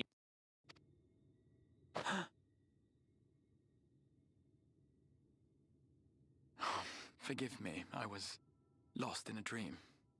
I needed some fresh air and thought to rest for a moment. It would seem I am more fatigued than I realized. Too much time away from the tower, I fear. Though, in truth, it is debatable whether I can still call this my body.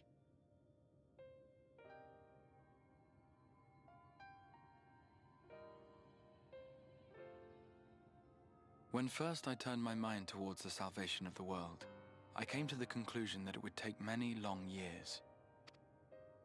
And so I made myself one with the Crystal Tower, that I might live indefinitely. I am but an extension of it now, hence my weakness the farther I travel, and the longer I am away.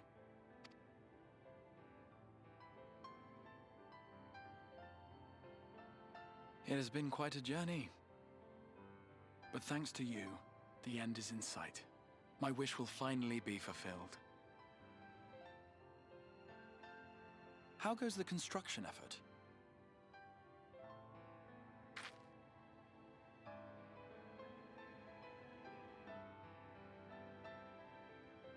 Then this may be the last moment we have to ourselves for a while.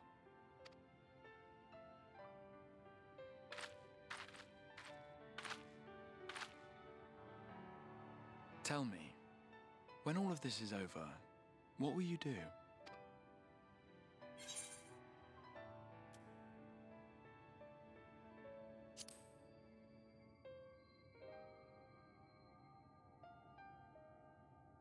Ah, yes. Even should we succeed in forestalling the 8th Umbral Calamity, the specter of war will remain. But to declare your intent with such easy resolve, you truly are a hero's hero, my friend.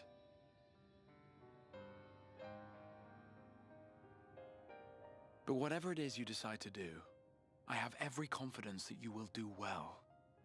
For you have the strength to forge your own path.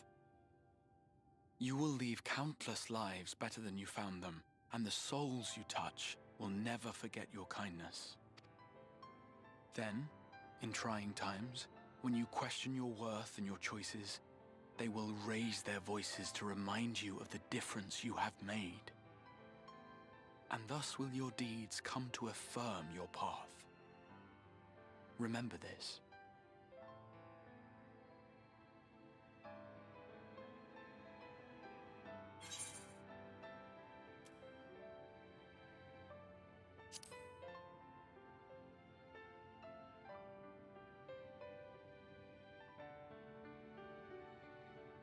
Of me? You mean what I intend to do afterwards? I once told you that there are things we can ill afford to lose. Things, I said, though in truth I spoke of a person. One who is unaware of the full extent of my plans. Though she deserves to know, I have good reason to keep my counsel. I have come to terms with this in my mind. Yet my heart yearns to lay everything bare. For she is my inspiration, and I would give much and more for the chance to speak with her as friends. Should she indulge me with her tales, I would regale her with my own, about my efforts in Northrend, perhaps. Though, ultimately, that tale is more yours than it is mine. Then, I would ask her about her next adventure, and if she should wish me to be a part of it, oh, how happy it would make me. Together we would travel the lands and cross the seas and take to the skies upon the eternal wind. My heart swells simply to imagine it.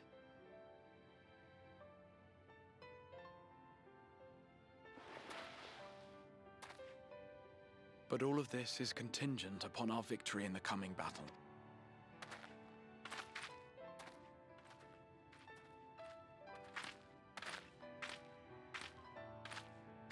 The people of this world have entrusted their hopes to us. We cannot fail them. Nor those who roused me from my slumber. Thank you for your company, my friend.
Word from the Exarch. All is set on his side, and we may proceed when ready. Well, we have sufficient stone for our needs. Likewise, preparations for the imbuing have been made according to thine exacting instructions.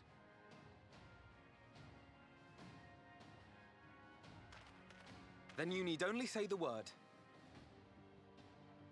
Let us begin. See that everyone is in position. We shall catch Vorthri, mountain and all.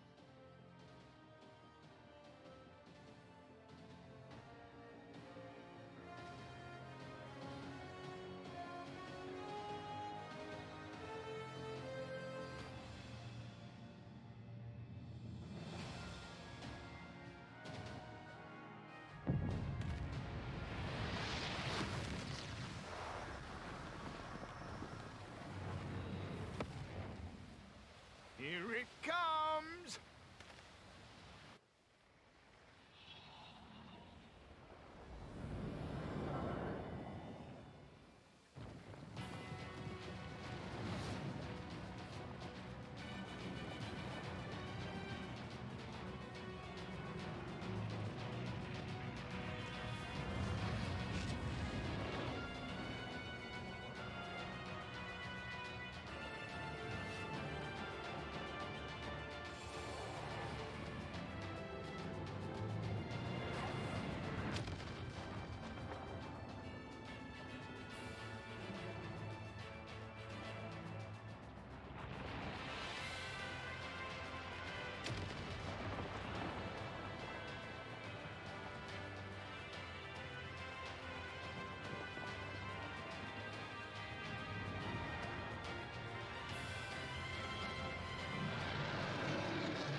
Yes, yes! You've not lost your touch, you clever old bugger!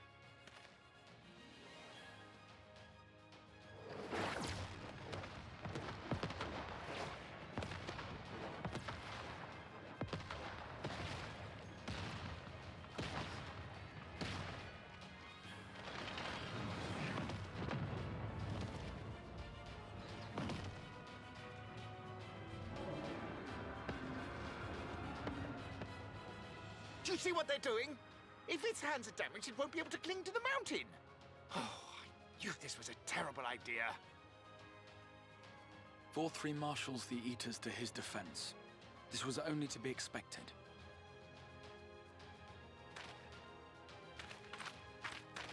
We must try and draw as many of them down to the ground as possible. It may not be enough, but we have no other choice.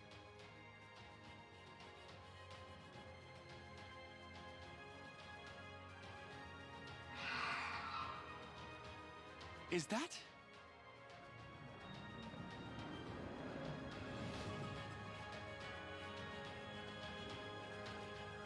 Such a heartless thing, our sapling is. Cold and cruel and heartless. Summon us in times of need, we expressly said. Yet what should we find but the final battle joined without so much as a whisper of our name?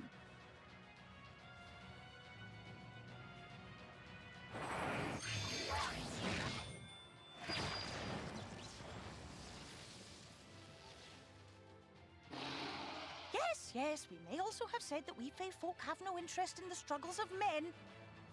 But if our adorable sapling had come crying to us for help, we would of course have flown to her aid. Of course we would.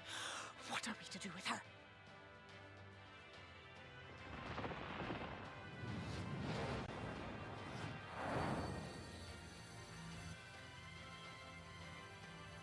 We are so very, very sad. You will play with us. Cheer us up again!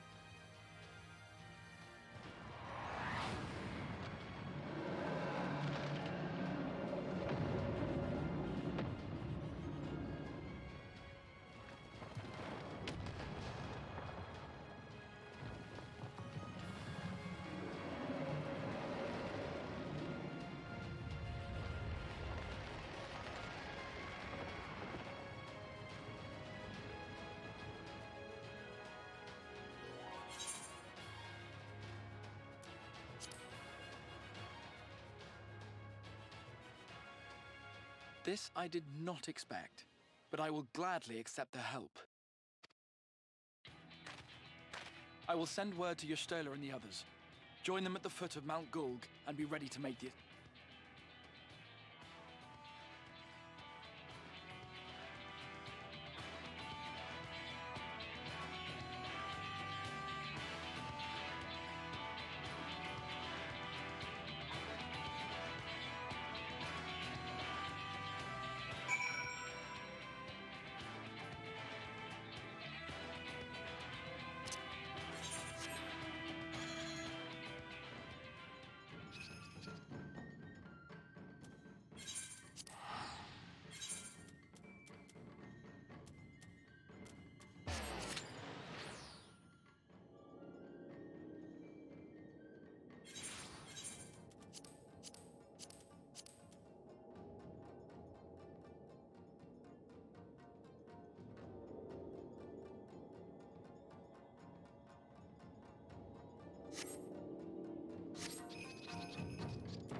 Good night. Xerxes got the killing spree, and Immortals are fighting back. Back-to-back fights, Destiny coming up huge for Immortals, and finally they get a kill there on Raze. We can watch this one more time. Damonte over on the side fighting Xerxes. Everyone from 100 Thieves funneling through, stacking up, and then Destiny catching them all. FBI does kite back and finish him off, but Xerxes had gotten a lot of damage down onto Damonte. He was in retreat, Closer was low, FBI was low. Everyone in 100 Thieves had to back out of there. Insanity still had the ultimate, and he found the angle to get the shutdown into the pocket of Raze, and now we go back to live as Immortals have started up the Baron, but they're looking for the turn. 100 Thieves coming in, trying to stop him here. Xerxes down to half HP, Revenge singing the same song. 100 Thieves do not have their jungler here yet, so they do not want to fully commit to a 4v5 fight. Xerxes sticking around trying to steal some chickens, and that's not going to be anything worth fighting over. Barrel goes through to slow Someday down, but he continues dashing forward, looking for a chance to grab these guys on the back end of the fight.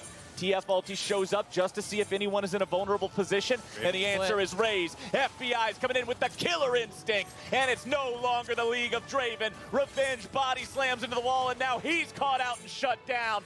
Double kill over to FBI. Oh, and the Emperor's Divide misses everybody. Insanity's being chased down by the Nautilus ulti, and with Immortals only having 3 men left on the map, it's 100 Thieves going after Baron. They're going to get this no problem. Draven was split from the rest of the team. Damonte finds him, and as soon as the gold card lands, FBI has the killer instinct straight in on top of the Draven. And when you're isolated like that, the isolated Q damage from the Kai'Sa is going to be so damn high. It's an easy pickoff there for 100 Thieves. They grab the Baron for themselves. They are still at soul point, 5,000 plus gold. Let's see it one more time as Draven here trying to run off to the rest of the team. Had that good knockaway, but as soon as that plasma is applied, there's no chance of you getting out. Immortals was just way too split, did not track the TF ulti there, and one mistake, like that is so punishing. Insanity trying to make something happen, trying to get it back, but wasn't in range to actually catch Damonte with the scoop in, who had that spellbook heal to give him the move speed to get out of there. 100 Thieves now once again in a good spot. This game is being tossed back and forth like hot potato, Isaac. 100 Thieves have the lead. Immortals has a good fight. Oh, but 100 Thieves has the lead. Oh, but Immortals has a good fight. Oh, but 100 Thieves has the lead. And now we're back in that spot here yet again, and Immortals will need another good fight. But the difference is everybody on 100 Thieves now wearing purple means they're stronger than ever. Drake's not going to spawn for another 2 minutes. So fortunately for Immortals, Baron will wear out by then. But it's 100 Thieves.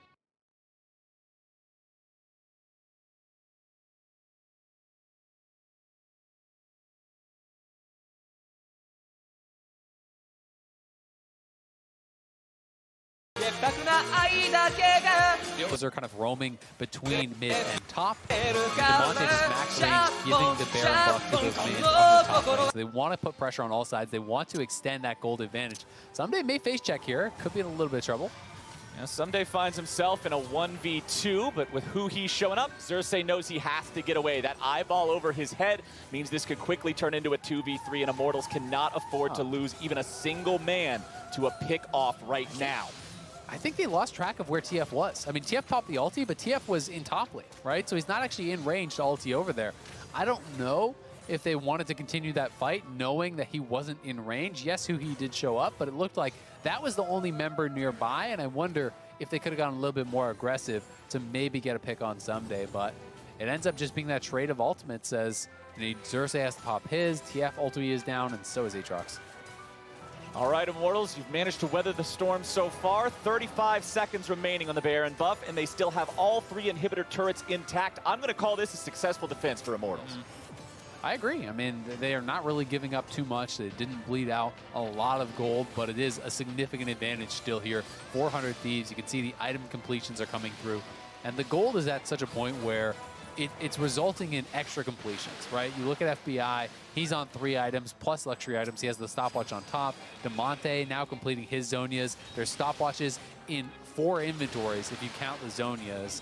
And that is just such an advantage going into this fight. You know, getting that 1 fight item where, yes, it doesn't have extended value later into the game, but this is the fight that will likely decide the game. And having 4 stopwatches against just the 2 over on Immortals' side will be a massive advantage. Cloud Drake has arrived. 100 Thieves, let's see what y'all got if he can secure the Cloud Soul here. Immortals stepping up, trying to deal with these guys. Damonte's going to find Xerxes off to the side here. Chases him away with the damage. Killer Instinct's coming in. They know if they kill the enemy jungler, they can't contest the objective. Xerxes with 20% HP remaining. Closer popping the Ragnarok, staying alive. Damonte going in here with the ulti, resetting his position. Immortals falling completely back. They do not want to risk this any further. Insanity decides to retreat. 100 Thieves still with full control over the pit. They start up the Drake. Xerxes still very low HP. He cannot come in and try to contest this one, and that means Drake is secured. Revenge is too close yet again. Who he finds the initiation, and the Immortals top laner once more will be caught in the wrong spot. As Destiny, Xerxes, and Raze all try to get away, and Raze is the sacrificial lamb. Someday takes the kill, but Closer's got the flank. Insanity throws out the ulti to buy himself a little bit of extra time, but the flash over the wall is going to put Olaf right where he wants to be. Destiny's the last man standing, and he don't even have his metal horse. He remounts only in time to be knocked right back to the ground, and 100 Thieves get the ace. Their positioning was so good around that fight. They get the Bud Light ace. You could see Damonte was threatening the flank from the top side of that Dragon Pit, and you could see Someday on the bottom side. They're coming from multiple angles. They made it. So it was impossible for Immortals to walk forward, to even challenge at that Dragon. They secure the soul, they chase them down, and they are going to grab this win here. Revenge is up. He's going to look to stop them, but I think it's too little too late. Yeah, there's no way Revenge and Raze are able to stop this one right now. There was a couple really good mid-game team fights there from Immortals, but 100 Thieves just had too much of a lead, and the Drake Soul fight seals it. They take the win here against Immortals. They look like such a well-coordinated team. As you said, some bright spots there from Immortals when they were able to find the good engages, but overall, 100 Thieves outlaning, outplaying. They got the advantages where they needed them. And they really shut down that Draven in the early game. It felt like a lot of this draft was about the Draven for Immortals, and it was FBI and Huhi who were actually winning that 2v2 straight up. It was them who were getting the additional pressure from their mid laner. As soon as Insanity used his teleport to go back to mid lane, Damonte was going straight down to bot lane, forcing out summoners with his first TP. And that is signature 100 Thieves, pressuring their opponents, removing their win conditions from the table, and in those critical fights, positioning so damn well. There's just no way to enter to try to even steal that with Hecarim, because they already forced out your ult. TF's on one side, you have Aatrox on the other side, and you have a Nautilus in the middle. Like, how are you getting past this? There's just no chance. You're just a horse burger with extra Nautilus sauce. And now 100 Thieves with that victory goes up to a 6-1 record, looking real good here in the first few weeks of LCS play. We're going to one last break here, but after that, we're going to hear from FBI and La Tigris in the Verizon post-game interview. Don't you go anywhere. Introducing Fantasy LCS, live now on the Sleeper app. Create a league. You are the coach. Draft your ultimate LCS team. Plan your roster and make coaching decisions each week. Compete against friends throughout the season. Rep your team, talk trash, and see if you've got what it takes to win your league. Download Sleeper now. The fantasy season begins on February 5th.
on to week 5 of the LEC. The league is heating up as we continue the second half of the regular season.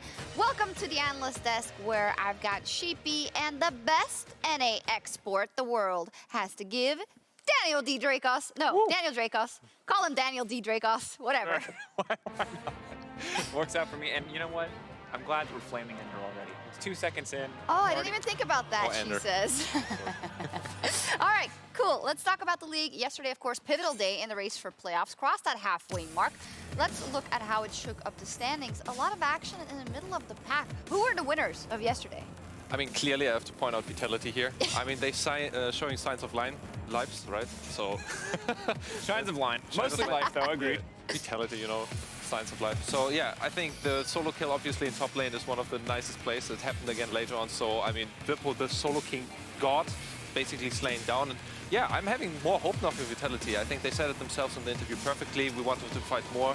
We just went in the scrims and they did on stage as well. And this is such a massive win for a team that we know has historically struggled with confidence issues. We've heard about how Skeens has a hard time transitioning some of his scrim level performance to stage. That was not an issue yesterday, and the man on your screen there, you heard him in the interview as well. The Shigenda, the Aatrox performance was disgusting. European fans were like a little bit torn. Can we appreciate Aatrox that looks this good? Or do we have to be sad about that time that we got blasted at Worlds? Yeah, exactly. What? Why do you have to keep doing this? I didn't even think about that. And now it's right back front and center. But for the Vitality, I think you make a great point in terms of momentum at this crucial of a point in the season. For someone like Shigenda to have an amazing performance, for someone like Skeens to have that confidence game, that could be the beginning of the new start for Vitality. Moving on, another team we had our eyes on, SK Gaming, opened up the week with a win over Schalke. Now, that's not an easy feat by any stretch of the imagination. Good by them. No, absolutely not. And Schalke, of course, taking some risks in draft, and SK very quickly punishing. The early game was much slower than I think we initially expected, but once the team composition fully came online from the side of SK, it almost looked effortless. The coordination was there. We're continuing to see the bot lane for this team, especially leveling up week after week, and it's a project that I'm getting more and more excited about the more time that they have on stage. Yeah, we talked about it yesterday as well, where we said, like, SK 5 rookies, they really need time to grow, and we wanted them to be the rogue, you know, in the future as well as they are right now. And I see more and more light of that. They're doing fantastic. I think the bot lane is stepping up massively as they need to. They could be the carries that we're looking out for in the future. Yeah, not exactly 5 rookies, but very young players. I think that's a fair thing to say. And a lot of players that have their first team in the LEC. Not as veteran as other. No, exactly. It's a hard one because, you know, they're somewhere in between. Now talking about another rookie in the LEC then, Elyoya, who of course had a lot of experience behind his belt in the ERLs, but fantastic game by him yesterday with the Mad Lions. And when we talk about bot lane performance sheet, they popped off. Yeah, I mean, Dracos is more the camp SK bot lane, and he's super hyped about them. I'm more in like Kaiser's direction. I mean, when I saw this guy play the first time Rel, I was so excited. Before that, you thought this champion deals no damage, it's just a CC bot, but when he started playing it, pop-off performance. Yesterday, amazing gameplay. I'm really looking forward to see him off their bot lane, and yeah, good job. And Elyoya, obviously, on also your shining star. Look, you can tell me that Kaiser set it up, and Kaiser very, very good supporter. But this man played that beautiful, beautiful mess of a champion. Yes. Is he balanced? Probably not. Is he very powerful? Absolutely yes. I loved it from Elyoya. I love the setup that he got from his team, the support that he got, even when it looked like he might fall behind in the early game. Some clever pathing got him some early ganks, allowed him to snowball, and we got to see just how crazy powerful that Shadow Assassin is. Great stuff. Movement in the middle of the table. Stacked games, and the LEC itself is also stacked with talent in every position. But which one stands out above the rest? You can join us as we discuss the best lane in the league right now. Head over to discord.lec.gg and you can vote on top, jungle, mid, or bot. It is the age-old debate, you know, what is the strongest role, especially in the context of the LEC. Let's start with the mid lane. Give me your arguments. I mean, it is the mid lane. Okay. Sure. All right, I mean, discussion done. Yeah, it is the mid lane. But, okay. No discussion, you know. Go ahead. But I'm just bringing some points, you know, to entertain the crowd here.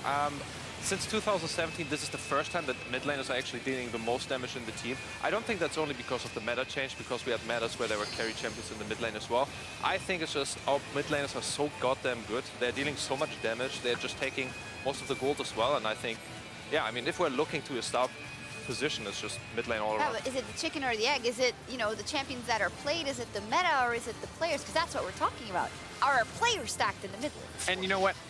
The truth is, every role is kind of stacked, but one role stands above the rest. As great as our mid laners are, bot lane is where we have to look. I mean, come on. We've got the reckless Mickey bottom lane. We've got the upset Hillisang bottom lane. Already right there, that's enough. But you just won.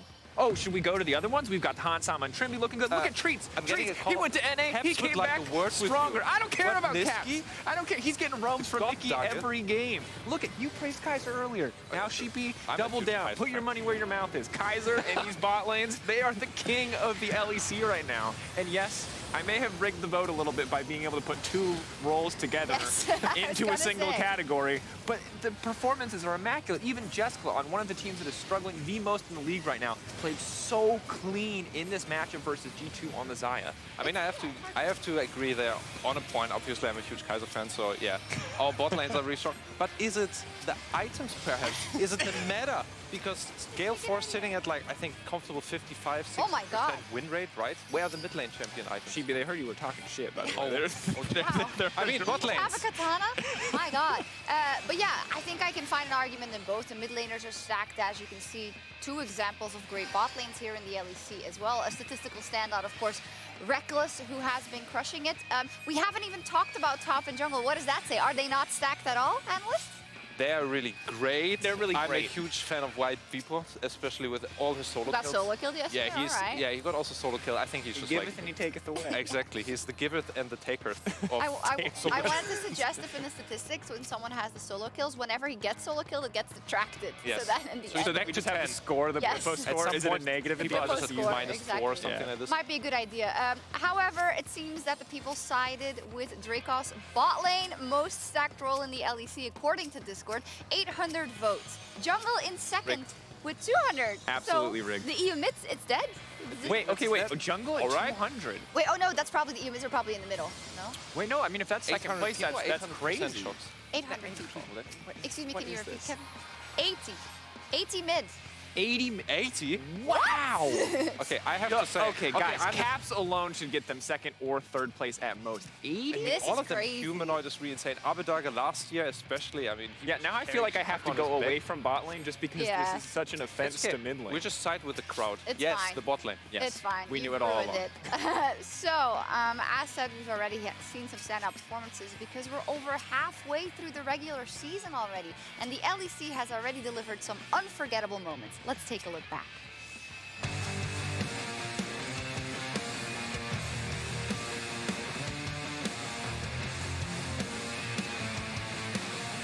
Madlines don't have too much. There we go. Three-man Pulverize. Olaf definitely looking really strong. So they're now just going to mow through the entire Mad Lions lineup. They push the trigger. So we got to play the bot side 2v2. Let's go. All right, Niski and Armored are currently trading for the time being. Whippo joins the fray. Humanoid's got the Emperor's Divide. He's going to need to use it to buy time, and he does. Armored escapes with his life for now. What? Niski with the huge outplay. Oh my gosh. Okay, this is like Worlds. This is like Worlds. I think LPL. Dracos is LPL, and then first he was like, the LCK couldn't touch him, the LCK couldn't touch him, and then boom. Why are we enabling this? I don't know. Finds a hug because he's surrounded by 4 members of SK. Gideus tries to jump onto Jezu, but Gideus is the one who's targeted down by SK. Fates call in from Treats. That's another. Tinks gets the shutdown on Gideus. And now this Ocean Dragon is available. Sharima slide in Shulker. Limit gets the kill on Blue, but there's an answer. And Tinks is still chasing. It's going to be a 4-for-1 in favor of SK. A quadra kill for the Doctor in the jungle. The bubble sleeps onto Niski, and the Paddle Star won't find the target. Oh! Dion goes forward with a smite. That's a golden Niski. Paddle Star golden as Selfmade runs away. We get another one. Look at him. BTO goes in. He gets the bubble to double kill. And Upset can do nothing but watch. I mean, do you ever wake up in a cold sweat in the middle of the night and realize that they may never win the World Championship again and your whole existence is doomed? Ouch. I mean, I'm gonna come back. What are you doing? I'm gonna. We're also gonna have to give a little bit of respect to him, and there we go. There's the. I love it. I love to see it. For the rest of Fnatic on their way, a double for Whippo. Genax, no place to go, no way to escape. On his way up, still unkilled at the 15-minute mark as Whippo flashes forward. Whippo dives in the broken blade. onto Tinks. Oh no, it is. I'm just kind of doing like a visual representation of SK's base right now. A build this bad, I can only imagine that this might be Tyler 1. I'm not totally sure, but for something to be this bad, it has to be Tyler. But... Yes! Oh, this is amazing! We are the ones who have lost, we're still fighting. We are the ones who have lost, we're still fighting. We are the ones who have lost, we're still fighting. We are the ones who have lost, we're still fighting. We are the ones who have lost, we're still fighting. This is goodbye with the ones that are right! No way out of this one for Otawami. He gets locked up, he gets taken down, and now G2 are set to take the tower as well. Don't worry about it. In one chunk is one tower. Trimby gets knockback. Knockback, Wonder knocks through the wall. Ooh, still going to be able to find the kill, but here comes Larson in the midst of everything. He pushes it back over the wall. This is massive for Larson. G2 will find the game and tie up first place with Rogue, 7-2. Oh.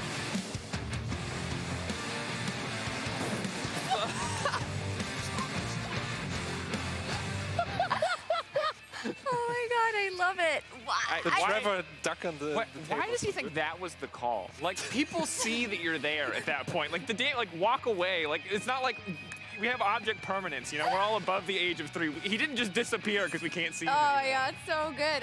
Man, I didn't expect to get emotional. Who am I kidding? I'm always getting emotional. But it's pretty crazy. We're only at the halfway point. Big shout out to just everyone behind the scenes because we're still in a pandemic. We get to be here, but it's not as easy as it looks to come up with all these ideas to keep it a diversified show. So shout out to everyone who you don't see. I mean, unless they run in front of the camera when the segment starts. Moving on, I know it's a lot of fluff. You know, we like to have a lot of fun here in the LEC, but onto a bit more serious analysis. And we have Sheepy, who at Worlds with the Unicorns of Love, of course, created what was known as the Sheepy Draft Kingdom. And today he's going to share his knowledge with the LEC fans and how the teams can better their drafts. Let's first pull up one of the UOL drafts at Worlds, because you had a couple of wacky ones, as we have come to expect. So I present the Draft Kingdom. Right. After this game, Swain was permabanned against us. As you can see in this draft very nicely, we have 2 AP sources, 2 AD sources, good engaged, we have good scaling.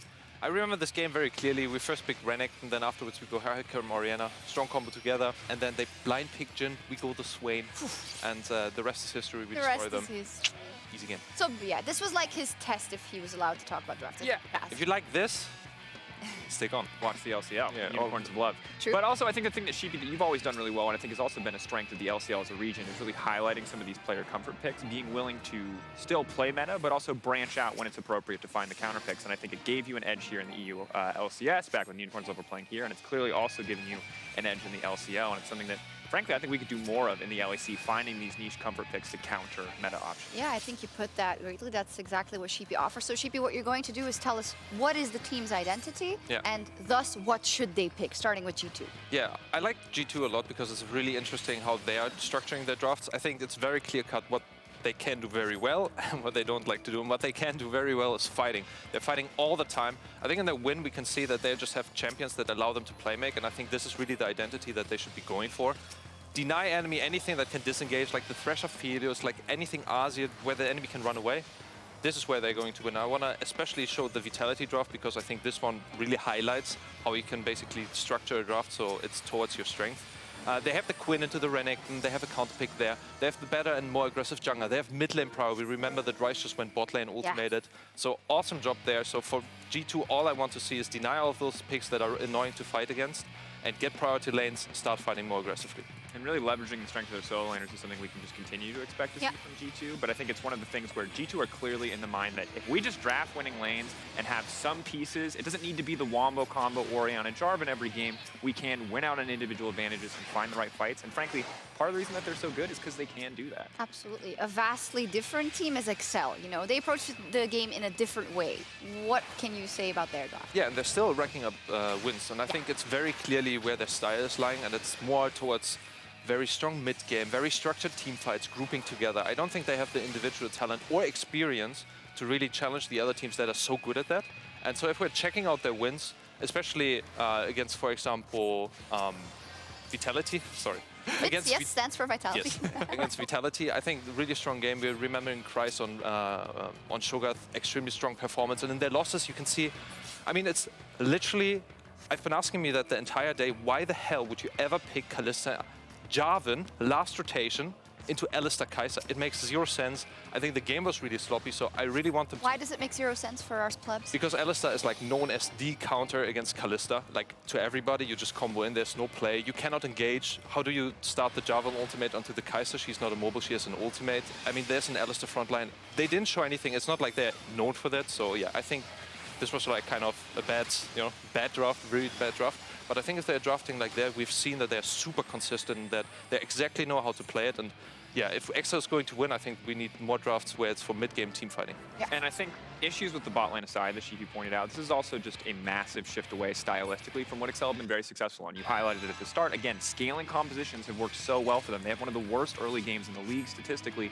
So drafting for early game, while I respect the effort to branch out, obviously at some point you need to improve your early game, but this was not the look. And right now, you just need to get wins to get to playoffs, Excel. Don't get ahead of yourselves. They obviously don't know exactly how to do that, because that, I mean, even if it's early game Kalista, it's not how you draft early game. You need to have a really good match. Maybe if we ask them, they're like, hey, well, we wanted to try something, which fair game there. Yeah. Finally, I'd love to hear you talk about Schalke, because they've been so weird to pin down in terms of identity for me. Yeah, exactly. Schalke for me is also an oddball. It seems like some drafts, they are just getting the absolute god drafts.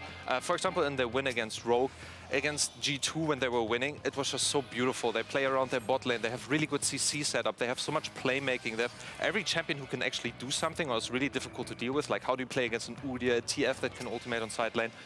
Kled was picked into Aatrox. Aatrox was actually destroying that matchup. So, honestly speaking, Schalke needs to go back to that kind of draft where they really find lanes where they can play around bot side. They're not giving enemies too much edge. And as we could see against the SK draft, they picked Nidalee and Zoe early. They get countered by Skarner. None of those champions can play into it. I remember Dracos very vividly being like, Skarner, by God, please ultimate those carries.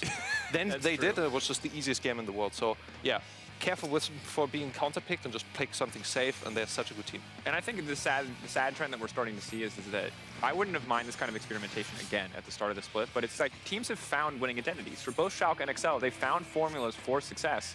And then halfway through the season, when you need wins more than ever, when you're fighting for playoff spots, when you're neck and neck with other teams, and in Schalke's case, when you're on a pretty big losing streak already, only 4, now they're going to mix it up.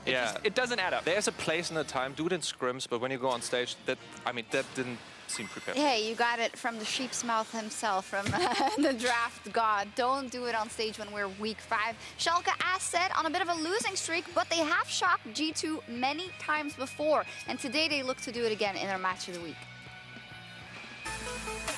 I don't see G2 as a big challenge or a big opponent. I'm pretty sure we're just gonna win. Schalke is looking like a weird team because they're losing to a lot of the worst teams and winning against some of the better teams. I'm hoping that they will not beat us again, right? Because that would suck. But this time around, I think we're a bit more comfortable in the meta. I've collected a lot of experience last year, how it is to be at rock bottom and how it feels to climb back up and be at the top. So I think I can use this for the next year to show that I'm one of the best. Match of the week, G2 heavy favorites, but as said, Schalke has won versus them many times in the past. Only team in the LEC to have a positive win record in 2020, 2021. And look, so hey, I know people want real analysis. The real analysis, G2 are heavily favored, but as we become more and more superstitious with you cursing teams left and right with monologues, I think it's safe to say that maybe now that we're officially underestimating Schalke, Sheepy's talking down on them, I'm talking down on them. They're gonna show up. Yeah, maybe now they show up. They're really good. I think they're setting it up. They're losing some games just to make the miracle run happen. Strong branding, strong branding. There's also a tweet from Gilius earlier today. It's been a while since I lost to Janka, so we're going to see some battle in the jungle. But all narrative aside, very important game for Schalke if they do manage to win, because 3 then to a 4-game winning streak versus someone you might meet in the playoffs, doesn't feel good. Well, and also beating the top teams is really nice if you're contesting for top 3, but if you're going to be 5, 6, or 4, losing those games that they have lost to the bottom end teams is actually what's going to cost them so much. So they really can't afford any more mistakes here. Well, we'll see that in the final game of the week, G2 and Schalke. But we have a lot of, I want to say, matches that could even be match of the week contenders. Fnatic versus Mad is also on the docket today, Sheepy. I mean, that's surely a great game to watch as we look at the schedule. I mean, honestly speaking, that's kind of the match of the week for me. Okay. I really look forward to that game. I think Fnatic yesterday dropping the game, and then Mad Lions winning very convincingly. Also with, very good play. They're playing super structured. I'm looking forward to that match, Fnatic mid lanes. I think the other game I'm looking at is Misfits and SK. I think Misfits have been kind of on a downward spiral. They need to turn it around now that we're in the second half. And SK, as I mentioned before, and as I will say again, I'm very excited about SK Gaming right now, and I want to see if they can keep stacking these wins up on top of each other, because I didn't expect them to be a playoffs contender, but here we are. Here we are indeed. Opening game is XL versus Astralis, and before we get into that, let's take a look back at a golden moment from PGL yesterday. No, let's talk about Skarner then. You love Skarner, clearly so. Picked him now a couple of times. Even first picked, which was kind of mind-boggling to us. Why do you love the Scorpion so much? I think I like the Scorpion because people in the sea are too greedy to pay taxes. They literally trying to scam. They're like, haha, I'm AD carry. I need 2 item power spike. I need 3 item power spike. No, and you're dead. How many items you have? If you didn't pay taxes, you are dead. This is how it works. And of course, like versus G2 it doesn't work because G2 understand, okay, they have Skarner, we have to pay taxes, right? But if you play versus Excel, versus Misfits, like this kind of team, they're like, nah, I need power spike, I will not buy USS, and them like, oh look, flash in. And then, and actually, like some people, because people pick and they see, everyone know how to like time summoners, play the game. No, this is not true. I just buy cooldown boost and they're like, oh, his flash is not 5 minutes, boys. Oh, he has flash or he doesn't have. We don't know. We should just hug tower. And then it's like passive pressure, mental advantage, and then we can win the game. This is why Skarner is broken. Whoa, whoa, whoa, whoa. What a great interview. What a great guy. Pay your taxes, actually good rule for life, especially in Germany, because they'll get you. Great to see players that come from other leagues that showcase their personality. And our first game is featuring Astralis and the UK team Excel. And there might be more upcoming talent from the NLC. And I'm joined by NLC caster Trouble Inc. Hello. Hello, hello. How are you guys? We are great. Great to see you. And we love to have these regional check-ins about the other leagues. For people who don't know, of course, the NLC is the Northern League of Legends Championship, which is a result of the merger between the Nordic Championship and the UK leagues. So a lot of players to look out for. Trouble. Maybe let's start with the players that are playing in LEC now that came from the LEC. Coincidence? I think not, because they're both going to be showcased in your first game today. It's going to be the Astralis versus Excel, so it's going to be Dan versus Magifelix butting heads on that one. They both belonged in Fnatic Rising in the previous split, and they were absolutely amazing, topping the charts in everything. They were absolute gods at the roles. So much versatility when it came to champion pools and the way they played the game, and I just couldn't be more proud seeing them both in the LEC. I love how you say variety in the champions. Yeah, we've only seen Corki so far from Magifelix, but I'm sure he's a Corki prodigy, so it's fine. He is. Secondly, I also want to talk about the other way around. Which people do we see now in the NLC that came from the LEC and maybe want to fight their way back up? All right, I'm going to start from the 2x EU LCS champion, Febiven, who's now playing for Fnatic Rising in the mid lane. We actually had a pretty heartfelt interview with Febiven in the NLC. You can check it out if you want to. And he talked about how he thought of quitting at some point. He thought he wasn't good enough. And now he's going back through the ERLs, trying to prove to himself that he is good enough and try to climb back into the LEC. And we also have Orome, who was ex-top laner for Mad Lions last split. And now he is playing for BTXL in the top lane as well. Also had a very heartfelt interview. And he was like, you know what, I lost my passion for the game and I just really wanted to prove to myself that I can find it back and I'm going to fight through the ERLs to jump back up to the top. Fantastic. And I love that we see the dichotomy between the LEC and the NLC and the regional leagues and how it works both ways indeed. Now, when it comes to the league in the NLC, you guys have just finished your group stage. So what happened? Who finished at the top of the standings? Oh, it's a reoccurring effect, isn't it? Of course it is BTXL and Fnatic Rising. XL has an amazing road so far with 9-1, only 1 loss in their inventory, and Fnatic are doing pretty well as well on 8-2. It has been sort of like Fnatic is like BTXL's nemesis because Fnatic is holding 3 titles back-to-back in the UK and Nordic scene after they got merged together, and just BTXL can just not seem to find a way to beat them. They also had a reverse sweep over them in the finals where BTXL got the 2-0 head start and then they got 2-3. So we're going to have to wait and see because it's going to be extremely bloodthirsty. Exactly. Well, we'll talk about the playoffs maybe in a second, but first I'd like to know from you, because I've heard that you've had some good predictions in the past about who would be the next big LEC star. So who are we looking out in the NLC for next year, maybe in the LEC? Okay, quick sneak peek, because I was really standing my boy Trimby, and I said he's going to be the next big support in the LEC, and here he is, shining bright like a diamond. But please, please, please keep your eyes peeled on Markun, BTXL jungler. This guy is absolutely insane. In 10 games played, he has had 7 unique champions, ranging from AD carries to AP carries to tanks. His pathing is so insanely clever, and he gets away with plays that he shouldn't be, just because he's so mechanically gifted, which in turn enables his laners to be relieved off of jungle pressure. If this guy gets ahead, and he will, don't forget that, there's just no stopping him. And I just want to say that I just know that after the Fnatic loss, you know, G2 is looking for a new jungler. Now they know where to find him. Oh my God. Don't get him over to the pool then, because there's where they do all their businesses. So we want to watch, of course, the teams in the NLC, especially Markun. When can we watch the playoffs? Well, we're just done, as you mentioned, with our group stage. So on March the 2nd, our playoffs begin, and we have more teams than Fnatic Rising and BTXL, but these are the 2 big names. We're expecting them in the finals, but there's a lot more, and upsets can happen. Fantastic. Thank you so much, Trouble. We'll be looking forward to that, and yeah, have a nice day. All right. Thank you. Always love hearing that, because as said, we always get a big load of new players and a lot of players coming from those regional leagues. So it's good to be ahead of the curve, right? All I'm saying with Markun is that his name is very close to Macnoon, one of my favorite players of all time. So I'm already rooting for him. You know, it's like the little things that bring me back. I'm already invested. I want to see this man rise up. Well, let's see now for the current lineups of Excel and Astralis. Looking at their game yesterday, Excel, they have a lot to prove. They were on a winning streak, then it got broken, and now it seems that they've lost the plot a little bit, Cheapy. Yeah, today is really important for me to see if XL really, still has it. If they win this game, that would give so much faith back for me, because before that, yesterday, we talked about XL's rise, how we're really believing in the organization itself. It would be so important for them to finally reach playoffs and make something. So if they win today against G2, then, I mean, it would be amazing. They're not up versus G2. It would be super impressive if they won versus G2, though. Astralis. Yeah, but I'm with you. If they were able to if they changed the schedule. If they would change, okay, against Astralis, it's a must-win, really. For yeah, them. I love how that like put it in perspective. They're not playing G2? Oh, they're fine. They're going to be great.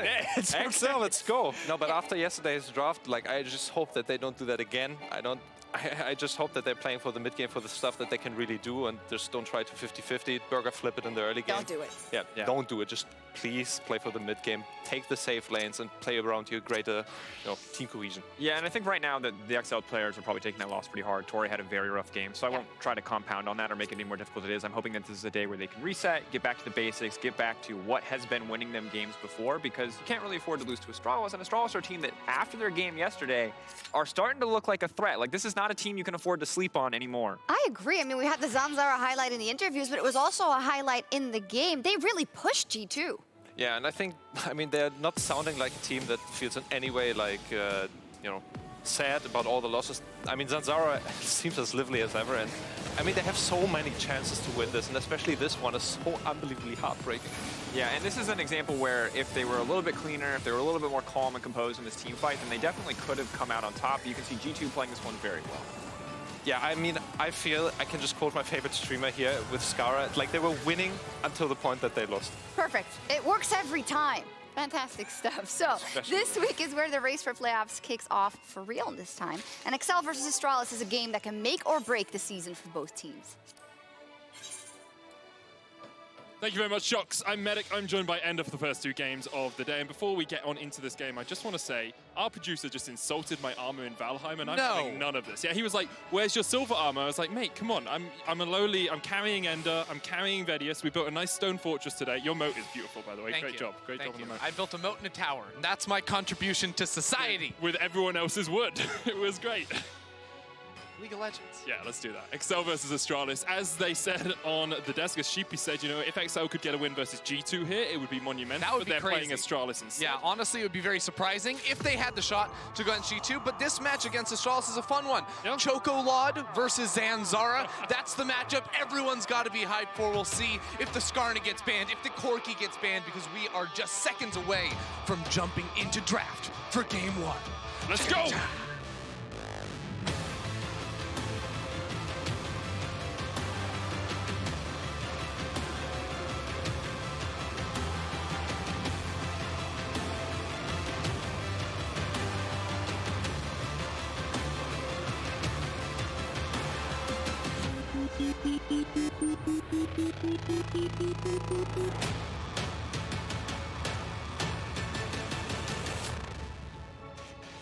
And into the draft we go. Excel on the blue side, as you said. Bans we have to look for. No! Okay, well, I wasn't looking at the screen, but the Skarna gets banned away from Zanzaro. Not going to see him highlight that one today. Azir removed from Shekolad's pool. And now we'll see probably some more normal bans. You know, things like the Azir, the Kaiser's up there as well. Udyr, a very strong jungler in his own right. Yeah, no surprises there. By the way, guys, if you guys weren't sticking around and watching Zanzar and PGL last night, I recommend you go back and watch it because he had a lot of strong opinions on the Skarner and the Corki there. If you guys didn't know, Magic Felix has played 3 games for Astralis. And in those 3 games, he has picked Corki every single time. And now we finally have the chance to see him on a new pick.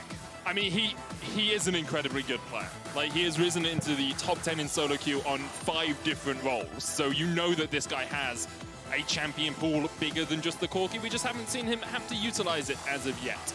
Lilia first pick here for Excel. We've heard a few rumblings about Lilia being the strongest jungler. I was expecting perhaps a Seraphine there. We've seen her rising up through the ranks in the LEC power picks as well. Yeah, and we'll have to see, do we get something like a Kayn? Zanzar is a bit of a innovator when it comes to jungle picks, has loved the Nunu in the past, has loved things, of course, like the Orange Jungle, more of a tank player. Yeah. He's definitely one of those tank fans, but Dan got to experience the Lilia versus Kayn matchup firsthand yesterday. Yeah, not the most fun that he's ever had after some good early jungle pathing. We see the Alistar picked here by Torre into the Rel, a very common counter pick, very good at disengaging the Rel whenever she jumps in for that Magnet Storm. And Astralis have gotten themselves the Rel Kaiser combination, so a very powerful AD carry and support there. Yeah, and it looks like, okay, with Camille coming into the top lane again, that I like that pick for Kryze, gives some side lane pressure scaling into the late game. I was actually really surprised when we saw what Excel drafted yesterday, because it was the first draft of the entire year where I felt like they didn't have great scaling options and at least had the ability to compete with the scaling of the opposite team's draft. Of course, against Mad Lions, we're trying some things out. We're trying to play some spicier bot lane picks with the Callista Jarvan, and it didn't quite work out for them. So I would expect to see Excel return to some normality here up against Astralis.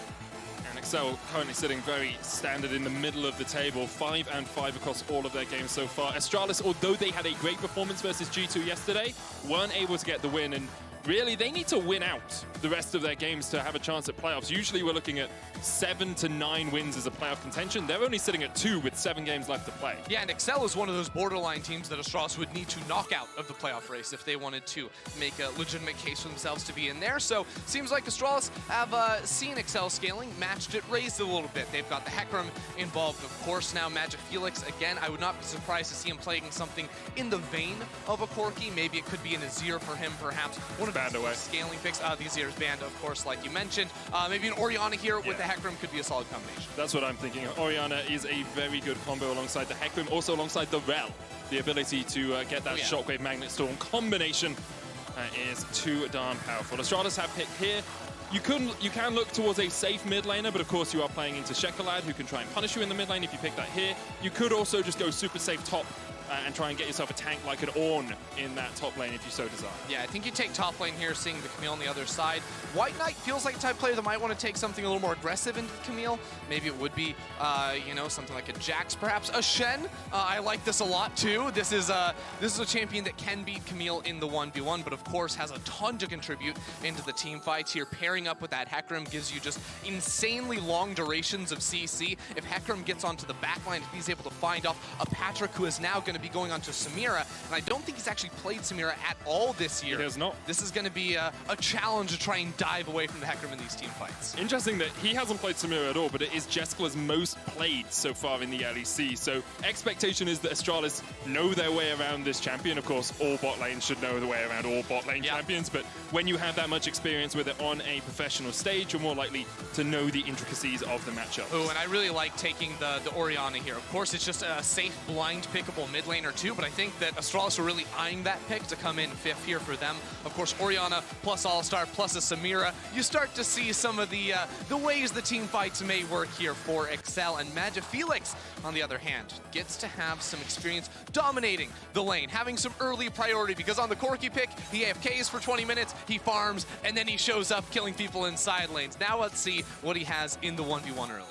Does look like Excel have gone back to their more scaling-orientated draft. They still have the Samira, who, although has a lot of early pressure, plays incredibly well in late-game team fights as well. We've all seen those pop-off Inferno trigger moments. Excel also have a little bit of side lane threat in the form of Camille, and although Shen can match her early on, as you said, in the lane, White Knight will struggle to play 1v1 against a Camille later on. Look, both of these comps have really strong team fight ability and also the ability to jump on you from very far away, whether it's the engage of a Camille or an All-Star with an Orianna ball on top. The Hecarim on the other side is very self-explanatory, so this game is going to be a lot about lane priority, who's going to be on the attack, who's finding the engagements, because with all this CC, you see a target, you get on them, and they're going to die. All right, it's Excel versus Astralis to kick off the second day of the week. Let's get straight on into the action.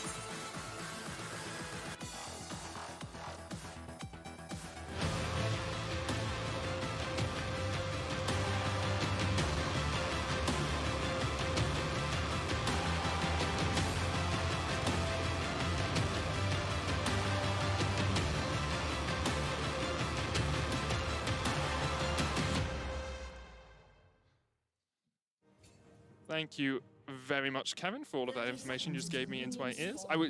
In my head, I was like, don't reply to him because you haven't got the talkback button pressed down anymore, and then it came out anyway. So thank you, Kevin. We're just going to have a TriCast with Kevin one day, you know? Oh, that would be the dream. That would be the dream. It's going to be great, yeah, except the audience will never be able to hear it. Yeah, it's just us talking to the voices in our heads as the game goes on. Now, and I do want to bring up an important statistic about these two teams. Oh. I did some research overnight. And for any one of you out there thinking, hey, I need my coffee to wake up for this game, it's all right. You probably have about 20 minutes before anything happens. Woo. Both these teams are really bad in the early game. Low first blood percentage, both in deficit at the 15-minute mark. Neither of them have more than 10% of a lead in the early game, and both of them spend most of their games in a deficit. But Medic, that's all going to change here because Dan. No, they're not. They're backing away. They're walking away. Okay, they are walking away. I was about to say on the Lilia, if you guys remember back to Worlds last year, it was very popular to go for the late Raptor invade with her AoEs on her Q, so you can just blitz through that camp and beat just about anyone, but Dan will not be so lucky this time around. Is actually spending a century just running around his map, prancing around, going back to his Raptors, because of course that's the camp he does easiest, and without a leash you want to be on your Raptor, so 20 seconds delayed jungle clear. Can't say that I love that, Medic. Yeah, it's not the best, especially when you're playing into someone who closed the jungle relatively quickly in the form of Hecarim as well. We'll see what Zanzara can do with that extra 20 seconds of time that he's just found. Yeah, and I would say, like, even Zanzara's decision-making here after the Raptor camp going down bot side, I really love because, well, if he commits towards his red buff, he's on a ward. Dan maybe can go for some sort of invade himself. Again, it's hard for Dan to play very proactively in the early game, as Promiscu just gets canceled out a little bit there, but because, of course, mid lane priority is going to be working against him. Importantly, you see that trade in the bottom lane. Torre took quite a fair chunk. Promiscu overstepping just a little bit means that he's been harassed down as well. But usually in these matchups, you both have Aftershock, you both survive about the same amount. Torre is running Phase Rush on this Alistar. Yeah. He is going to be so squishy, and even if he gets the initial knock-up on Promiscu, assuming Jeskala can step up and just get a few auto attacks in, that's actually a one trade for the Rel, which isn't the way the matchup should go. Yeah, definitely surprising there. And also, you look at like a cleanse on Patrick and exhaust on Jeskala, that may come into play a little bit later on to the match with double ignites there. That's a whole lot of power to work with. Is Zanzara looking for a mid gank? Shekelak walking forward. Scout of the week is there. There's the knockup. Shekelak trying to survive with the shield. TP's coming in from Exile. Zanzara looking for the chase. One more auto attack would be enough. Just about gets underneath the tower and will get first blood.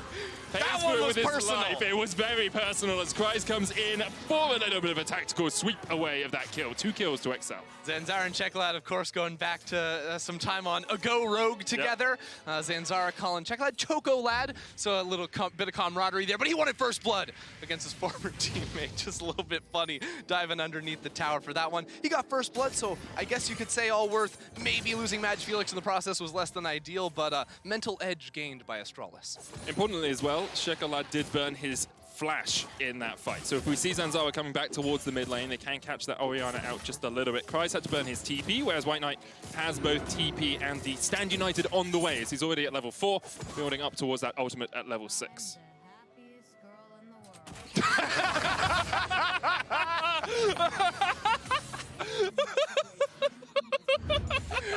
You could not have asked for better timing. That is just unbelievable. Let's go for this mid lane gank, because I'm pretty sure this Orianna, happiest girl in the world after 2 kills, happened in mid lane. Chocolate, of course, is trying to escape underneath this tower. XL, of course, committed a teleport in as well. Magic Felix without mana, without a jungler, he's going to fall down. My God, that is amazing. I don't think I've ever heard that voice. I've never heard that voice line either. Amazing. Anyway, I have to know why. Like, why? Did she get a cannon minion? I don't know. Well, she didn't sound happy. She sounded sad, so maybe she missed a cannon. Oh. Maybe that's what it was. Say she's happy. I'm confused. It's called sarcasm. I don't understand girls, medic. Okay. Torre here trying to clean up the mid lane as Exile, although they are ahead in kills, are slightly behind in gold. We can see a CS discrepancy in the top lane where White Knight is about 5 to 6 ahead in the bottom lane as well. Jessica has built up.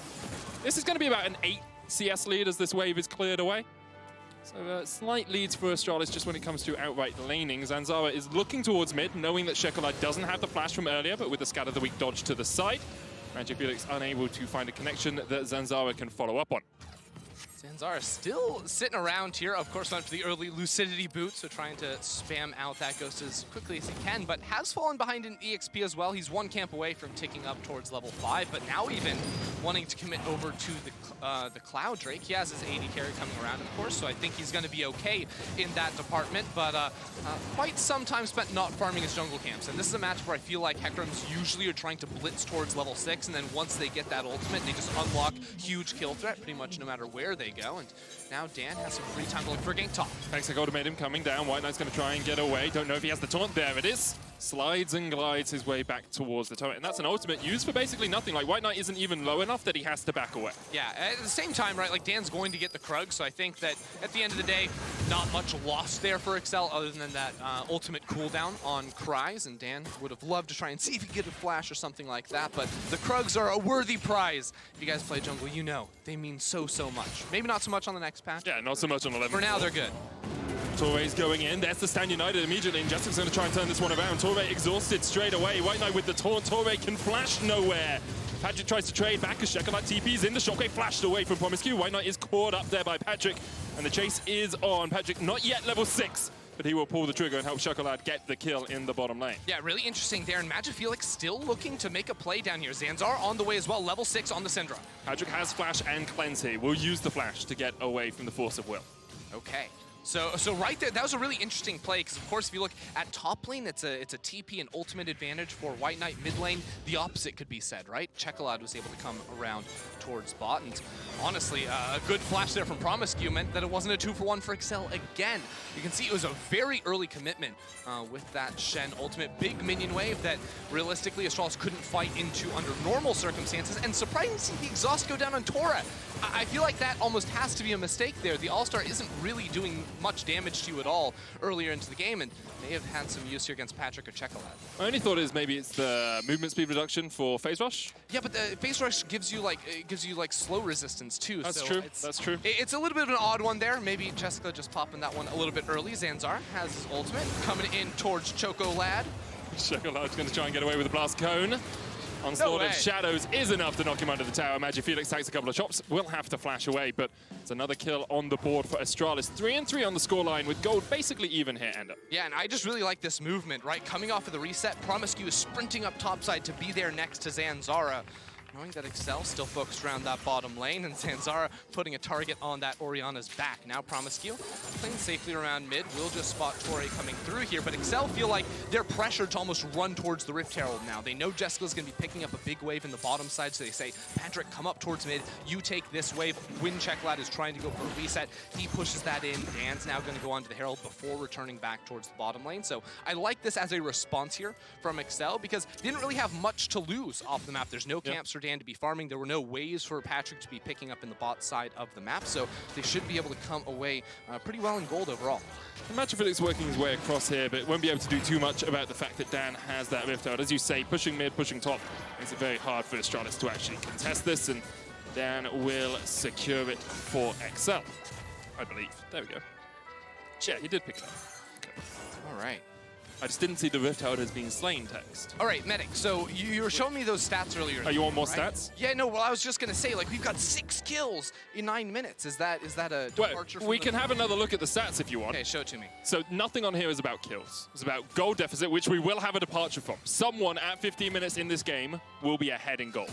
Yeah, or maybe even, and that'll also could be even, yeah. It's still good for both of them. Yeah. It's still good. Even if they're less than 1,500 gold behind at 15 minutes, for either team, still good for them. Neither of them are in a major lead, but neither of them are in a major deficit either. That's good. You can see they're pretty even. So they're reducing their major deficit stat, and one of them got first blood. It was Zanzara. Got it. Yeah, that's a big one. Of course, like these stats are really interesting because especially for the side of Excel, like they're always playing these scaling drafts. Like we don't really care about the lane phase. We're just gonna out team fight you and be a-okay. But the challenge here is the Straws have a lot of good team fight tools themselves. So you can see they're not quite level 6 on Promiscue just yet, but that combination, the Rel plus a Hecarim, it's not too easy to get away from that. It's very difficult to escape the grasps of a Hecarim and a Rel, the double horse combination, the cavalry, as they were calling it on the LCS yesterday. I stole that from I can't remember who the casters were, but I'm going to credit the LCS casters. I think I heard Pastry Time cast on last night. It's quite possibly Pastry Time then. Could have been, I think, Flowers and Kobe cast together as well. Well, there are only so many casters. Eventually, we'll guess it right. It was a North American person from the LCS. Nailed it. Yeah. North America includes Canada. That's fine. Could have been Azale. And Osa.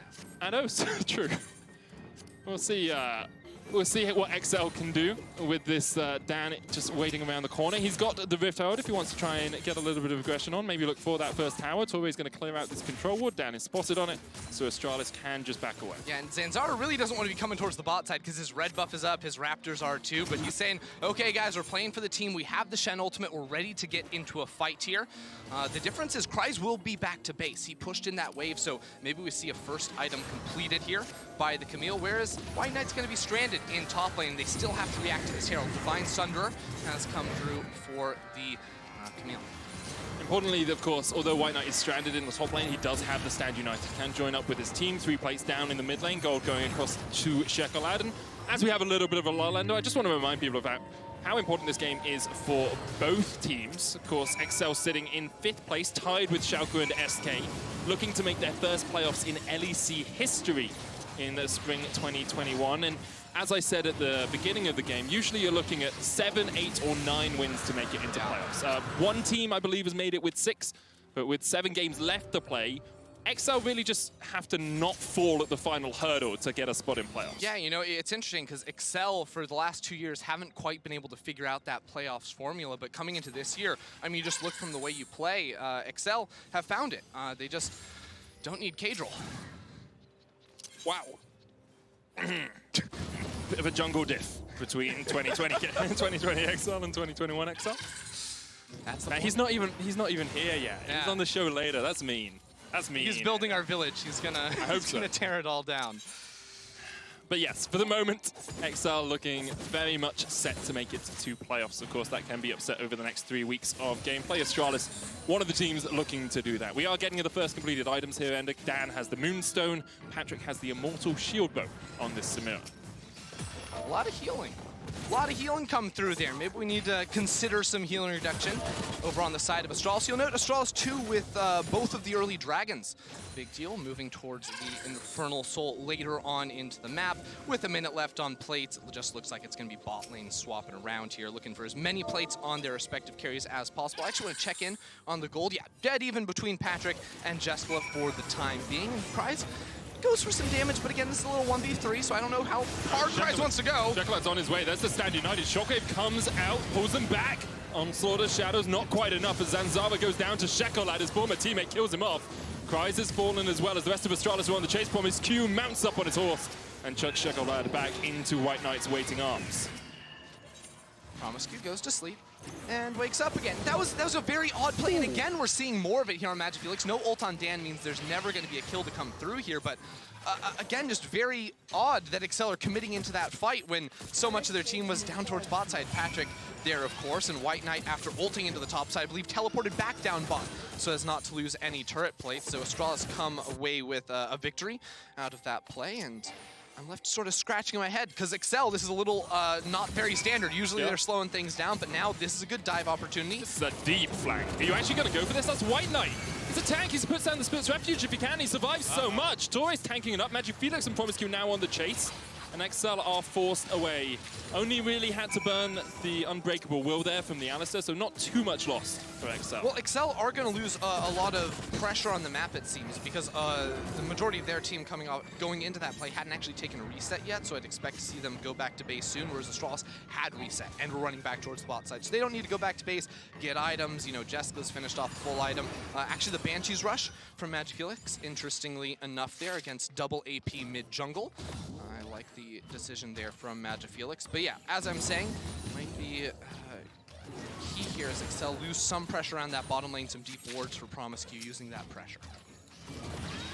And with the Dragon up in just 2 minutes' time, Astralis will have that one very much on their minds. Now that plates have fallen off, Astralis can try and chunk out this tower. Torre once again on the roam. Promiscu's just going to step straight into him. Attract Repel will get the stun. Torre building up a stun of his own as Patrick goes forward. There's the knockback, there's the headbutt, there's Promiscu trying to dive in with the shields. And Zava's on his way as well. Magnus Storm's going to pull back Torre. Patrick with the Inferno trigger just keeps himself alive. Torre underneath the tower dodges away from the onslaught of shadows.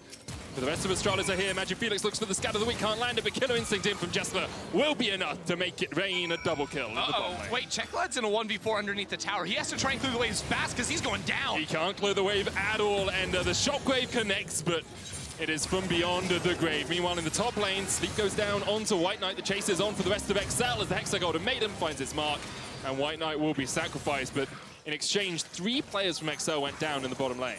I'm really curious to see what happened there. I believe, looking at the teleport cooldown, that White Knight canceled the TP of Camille, sacrificing himself so the dive could go through, but we'll have to double check in the replay, because again, at the start, it looks like a good 2v2 from Excel, but on the minimap, your mid and jungler topside, whereas Astralis, they're already on this collapse down bot. Now, Zanzara's ultimate gonna go a little wide. That would have made things a little bit easier for Excel, but I think Jessica picking up the 2 kills after flashing on here with the ultimate, and then the third 2, absolutely huge. Yeah, this is what I was talking about. White Knight, the last possible second, gonna stop that from coming through, and then with the jungle on the top side, he sacrifices his life. But again, Chekelad thought it was gonna be a 2v4, it was a 1v4, and that is not going well at all for him. Yeah, not much he could do underneath the tower there, and we'll see White Knight chase down in the top lane. He tried to escape, you could see what he was trying to do, but couldn't quite work his way away from Cries and Dan.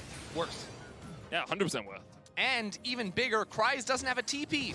Going into the Drake fight coming up, doesn't matter because it looks like it's just going to be a 5v5. White Knight's not going to be playing around in the top lane or anything like that, but Excel, what can they do? Because there's no summoners on Patrick, Chekelad too. These players very vulnerable. It's a really difficult 5v5. Jessica's got 2 items as Torre jumps in. The rest of Astralis are here, ready to party. Promiscu diving into the backline already. Shekelad is dead.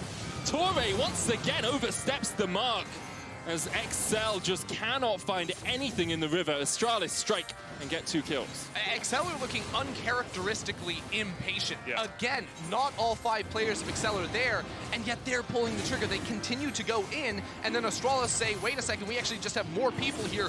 You lose. Checkmate. And now Astralis get the 3rd Drake game virtually for free here. Smite a little bit off, but to get it in the end, and yeah, Astralis with a mid lane tower as well, like opening up the map for their engage. It's just looking really good for them. It's only a 2K gold lead, but on Soul Point here, this is looking very difficult for Excel now. Yeah, there's so many questions, like how Excel get back into this game. A bit of patience, maybe get Cries towards a 2nd or 3rd item so he can actually put some split push pressure on, but you can see here, they know only Magic Felix. Lilia's on Krugs. She's pinging, she wants to farm the Krugs, but no, the combo again. Rel plus Hecarim, no escape. There's just nothing you can really do about it. And it is one of the weaknesses of Alistar when you fall behind, especially if you've gone for this phase rush build. You pop. You are a pinata at best, a helium balloon at worst. You just go pop as soon as you try and get into any part of the fight. And it just amazes me again, the Zanzara versus Chekolad we are setting up as a bit of a joke at the start. Zanzara painting the target on Chekolad's back. 5 deaths after that first blood, even though it looked like things were gonna balance their way out. And in the fights, it's just been Astralis diving on and killing this Orianna every single time. It's not gonna get easier. Yes, there's a flash now, but until Azonia's comes in, I don't think there's much saving this Orianna in the 5v5. You just have so much dive threat, right? You've got the damage from an Unleashed Power from the Syndra, you've got the Onslaught of Shadows, you've got the Stand United, you've got the Killer Instinct, you've got the Magnet Stop. Like, unless you have Flash, you're not getting out of there at all. Moonstone Manure and Staff of Flowing Water complete for Dan. Perhaps that extra healing and that extra AP will help out his team enough in a fight. Maybe even the move speed will give him a little bit of a bonus, but really all Astralis have to do is wait for 3 minutes. Samir was saying it again. We zoomed away so that we couldn't finish it. I mean, it's such a weird quote. It's so weird. Now I'm never going to not hear it, you know? It's always going to pop up for me.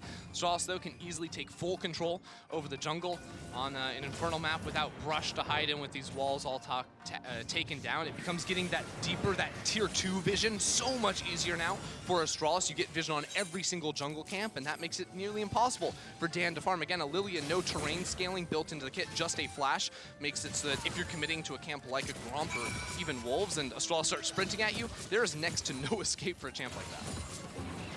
It was very difficult for Dan to farm his own jungle, especially since Astralis are having their feast of it, stealing away all of the jungle camps they can. Dan working his way down towards the bottom lane. Attack the global is something we hear very often, and White Knight at the moment is the global, and he's by himself in a side lane. We'll be able to get this Gromp, and Dan is deciding, or has decided, that he doesn't want to come across here. Does still have the Rift Hold for about half of its cooldown, so can look to try and break a tower at least with that. The really tough situation for Excel is that it feels like their only good option at the moment is to like play into White Knight's lane and attack and play around Kryze, because if you're ever going at Jeskla and you don't immediately kill him, well, that is a 6-kill, 2-item with exhaust Kai'Sa. Yep. Like, how are you getting through that? That is nearly impossible. Patrick does not have the firepower to match it for the time being, and if you're playing into White Knight lane, he's tanky. He's really hard to knock down in any sort of reasonable amount of time, and if you spend 30 seconds trying to kill a Shen, you lose a Baron, or Astralis just show up and kill you anyways.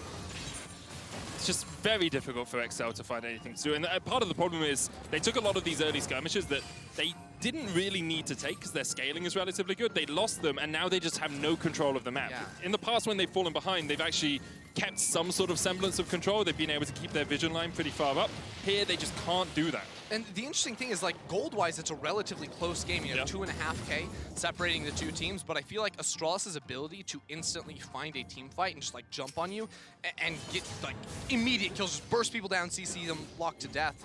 It's just so easy, whereas Excel, I'm not sure they have that. They need time to build up the style on, the Samira there. They need time for Dan to go to work, and Zanzara, he just wants to go in right now. Torre just looking for vision, but he finds a very deadly pony. Onslaught of Shadows comes in. Zanzara maybe overstepped a little bit, but Jessica's on the chase. Shockwave comes out, and Jessica's still full HP. Just took the ultimate of an AP mage and shrugged it off like it was nothing, like it was a snowflake.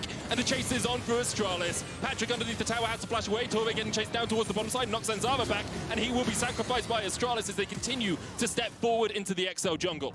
2 for 1 there for Astralis, 30 seconds before the Infernal spawn, so both junglers going to be up. Zanzara a little bit delayed, but Astralis maintaining control over the map means they can set yet another trap. Ultimate still ready to go on Magic Felix. Everyone else, it's going to be on cooldown. Excel still have some themselves, but it's up to Astralis to dictate the pace here. They can slow things down, wait for those cooldowns to return, and then pump the gas. Importantly as well for Astralis, they still have 3 of their 4 flashes. Yeah. Like, you look at XL, how are you going to get away from an Onslaught of Shadows, from the Killer Instinct, from the Rel? Patrick doesn't have flash. Chekolad doesn't have flash. Kryze doesn't have flash. As soon as you get caught out, you are pretty much donezo. XL trying to set up around this Infernal Drake. They need to stop Astralis from getting it. Patrick and Kryze trying to just chip away at White Knight. Pretty much all the Astralis ults are up in 15 seconds apart from Shen. That Shen ult, really long cooldown, so that's the only thing going to be missing here for Astralis, but I'm not sure they need it. Again, still have tools like the exhaust to work with. Dan has to come away with an objective steal. Here we go once again. Infernal Dragon, the fighting point, and Torre is burst immediately. Kreis tries to dive in, but White Knight stops him in his track, and Torre's already gone. Shockwave only lands on 2, and it's Promiscu, it's not Jesper. Watch the AD carry, watch that Kaiser as Patrick takes down Zanzara. But Magic Felix, with the flash across the wall, can play more than Corky. Lands a great scat of the weekend already. Astralis get another couple of kills. 3v3 now in this bottom river. Astralis will back away just a tad. Oh, Jeskla has his ultimate. How hype is he feeling? Has a flash, no exhaust, but if he lands a Void Seeker, he may just go in. White the Knight TP in from Kreis, that's going to be huge. White Knight has TP himself as well. You can see the Kreis TP off towards the top side, and here comes White Knight. Scat of the week's going to knock back Stand Kreis. United Jeskla up trying to right step now. forward. No Shockwave still available on that Syndra, and there we go. Jeskla's feeling himself as he dives into the back line. The Orianna is down, and now the Kreis will follow shortly after, as XL can do nothing about Astralis taking this Infernal Drake from right under their noses. Dan, no flash, has smite, can't get in the pit, and that's Infernal Soul for Astralis. That's absolutely massive. I think Astralis, even if they'd wanted to, could have sprinted over towards the Baron with all those low HP bars on Excel, but they play the team fight very well for themselves. And honestly, Magic Felix from over the wall, that was the highlight performance from me. It was a close fight at the end, but I mean, Magic Felix instantly kills off the support. That's so much of the engage tools gone. And then even on the ward, look at this, lining it up on both carries over the wall. He's using all those orbs on the ground, pop it over, double stun on Dan and Chekalot. Oh, Promiscu does a great job of interrupting the Inferno trigger there as well, getting in, making sure that Patrick couldn't get the initial kill out of that. And it was still a 3-for-3. But again, both top laners have TP ready to go, and Jeskla with the ultimate, that's how they were able to say, let's go in immediately. Lands the Void in the Seeker, like I mentioned, the Gale Force 2 to try and chase down Dan, and, well, no flash on the Lulia means the objective goes to Astralis, and now it's Infernal Soul for the red team. Infernal Soul with the burst that we've already talked about from this dive comp is just going to be so hard to manage. Like, what do you do about it? People are diving onto you, and then there's just explosion after explosion after explosion. The only hope they have is Patrick at this point. The stellar performer for Excel, time and time again, so consistent. But he has to look out because there's everything he has to dodge. He's on a high agency AD carry, but is it enough? They're looking for Zanzara, but there's the Stand United. Kreis and Torre now overstepped. Promiscu dives in from the side. The Amateur Shadows is so much. You can see the wombo combo coming out from Astralis, and as soon as XL didn't get the initial burst, the game was pretty much over. Astralis just continue on the front foot, and you can see the hope is Patrick, or the hope is dead, and Jeskla willing to take a little bit more out of the fight in the end. 4 kills to 0 in favor of Astralis. Astralis are out team fighting Excel, a 4-for-0 like you said, and that is going to be the Baron at 25 minutes. Jeskla having a game, but really all of Astralis just piling up in that team fight. I mean, man, oh man, what are they supposed to do? Excel just tried to jump onto Zanzara, but he's a tanky boy. He's got a Stand United ready to go on him, and all the ultimate spent. Torre jumps over the wall, Kreis too, and once you go in, there is no way out, and you are never leaving them. As soon as the initial burst didn't work, you knew Astralis had to fight. Like, XL had to entirely outplay. Patrick had to have a hero moment. Even here, Torre goes back in. Patrick can't do anything. How are you going to face into Promiscu? Has a stun ready, the Scat of the Week, the Taunt. Yeah. And in the end, as soon as Astralis were able to fight on their terms, they're always going to win out. It is very hard for Excel and Astralis. Honestly, I think they came in with an excellent plan, right? You put everyone on these heavy dive champions, so once you start winning a fight, you can finish it, right? And the last few fights has been, you know, Astralis get 3 kills, and then Jeskla still has his ultimate ready to go in and get that extra pick that nets them the objective on top of it all. He's still got exhaust. Like, it's just so far ahead right now. XL struggling to fight from 8,000 gold behind. And we have to give credit to Astralis. Yesterday against G2, they had a very close game, only lost because of some heroics from Caps in a lot of the fights. This time, they're showing up against XL, who are a middle-of-the-table team right now, and it's way too early to talk about. But Astralis are looking like a team that could make a run for playoffs now. Yeah, I mean, Magic Felix sort of joined the team, gave them some life. And it feels like a lot of our middle-of-the-pack teams, you know, 2-8 doesn't look great on the standings, but a lot of our teams, 3-7, you know? Yeah. There's a lot of room here to push up in the second half of the season. A win against Excel is exactly the way to start it off here for Astralis. With this Baron buff, it means that Kreis doesn't even have that side lane pressure anymore. Double cannon minions easily take down this turret. Astralis, they split up into a 1-3-1 with Magic Felix top side. So what do Excel do? They say, let's gank the Shen. Get in there with the Hexag Ultimatum. Swordseed lands as well. Losing Lullaby, looking for the sleep. The TP's come in from Astralis. They're investing into this when White Knight is already almost dead. The shutdown comes out. I'm not sure Astralis wanted to go. Oh my God! That is the dirtiest thing I I think I've seen in weeks from Astralis. It looked like they didn't need to take the fight, but they were out for blood. Blood for the blood god. Astralis get an ace in the bottom lane. Felix can play more than a Corki. The scat of the weeks have been on point today. Astralis, they are taking this one home in style. White Knight says, come and get me, guys, because the rest of his team's on the way to go for the kill. They really didn't need to take that fight. They could have let White Knight die, get top lane out of tower, get mid lane inhibitor. Yeah, but they Astralis, get the Nexus like this, yeah, man. they would have got the What are you Nexus talking about? anyway. I just love the eagerness to take a fight where you didn't need to win out the fight, and because of that, to claim your third win in spring for Astralis.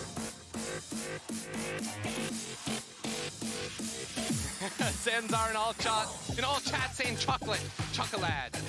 That's a little nickname for Chocolate there. I'm sure they're going to have some laughs about this one. But Astralis looking good in that game. Honestly, the skirmishes so often went their way. It felt like Excel were often the ones starting the fight, but it was Astralis ending it. And then when it came to the 5v5s, Astralis seemed to have practiced a comp like that. Unload all the old buttons on the same targets, unload them at the same time, and you win every time.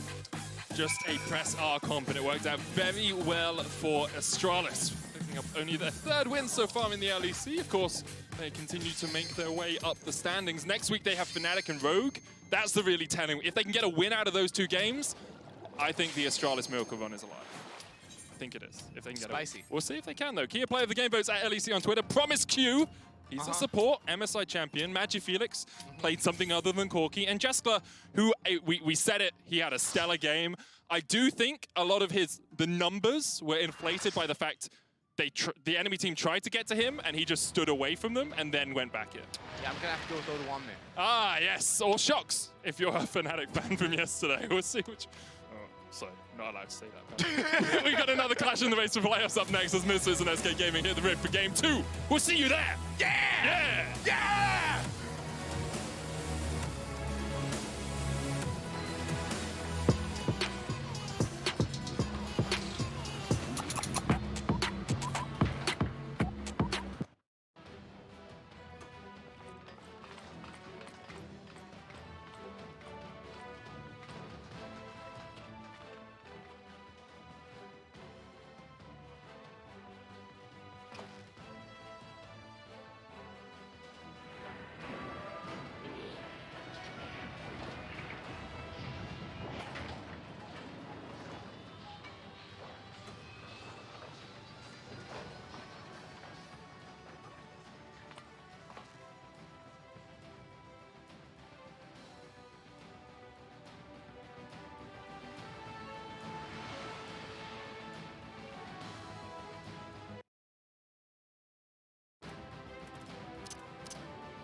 好きかもしれんな。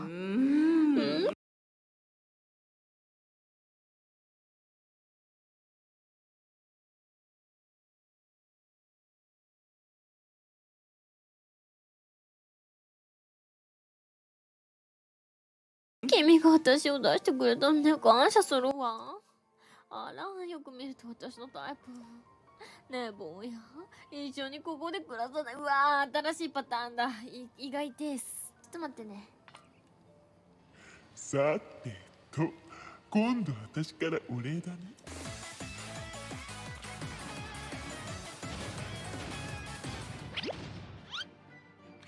ねえねえ、チョコケーキ真っ白になっちゃったみんな。どうしよう。見て見て、これじゃん。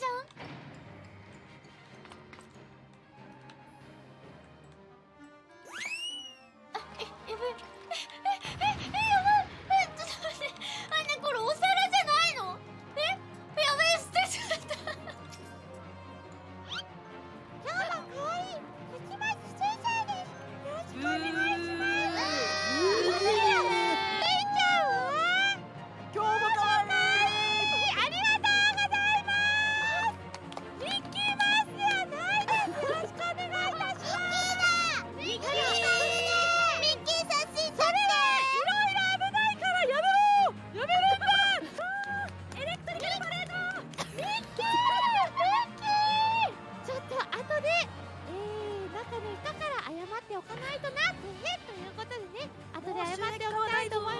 やめろお前マジでそれお前マジで。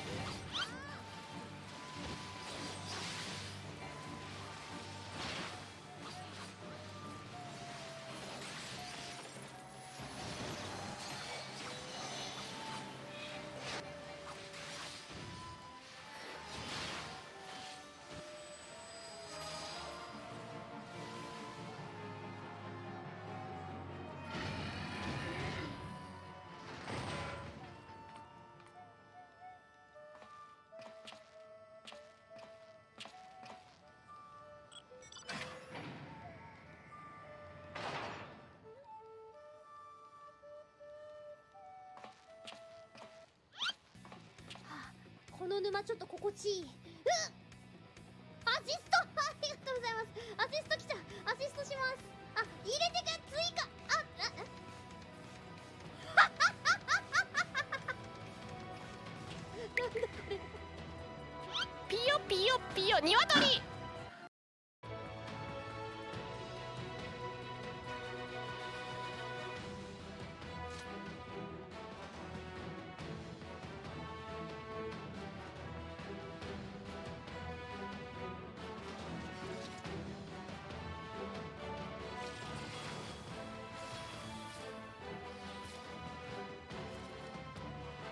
アヒル、スバル、ニワトリ、ハク。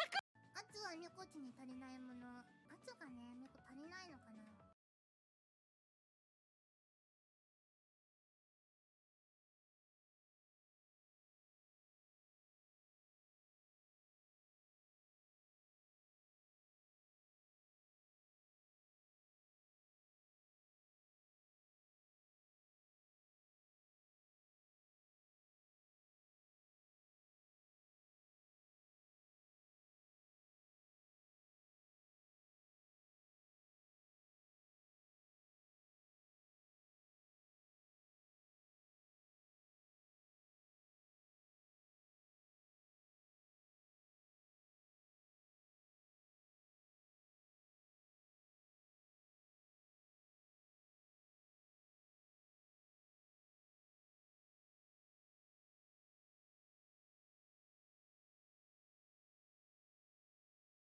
And we have, as we get into the more open portion of the game as these towers fall in, we talked a lot about the AD camps. We knew that's where the action would be in the early game. We knew it would be bloodshed, it would be bloody. You can see that, like, it's a 5-1-1 Kalista, for goodness sake.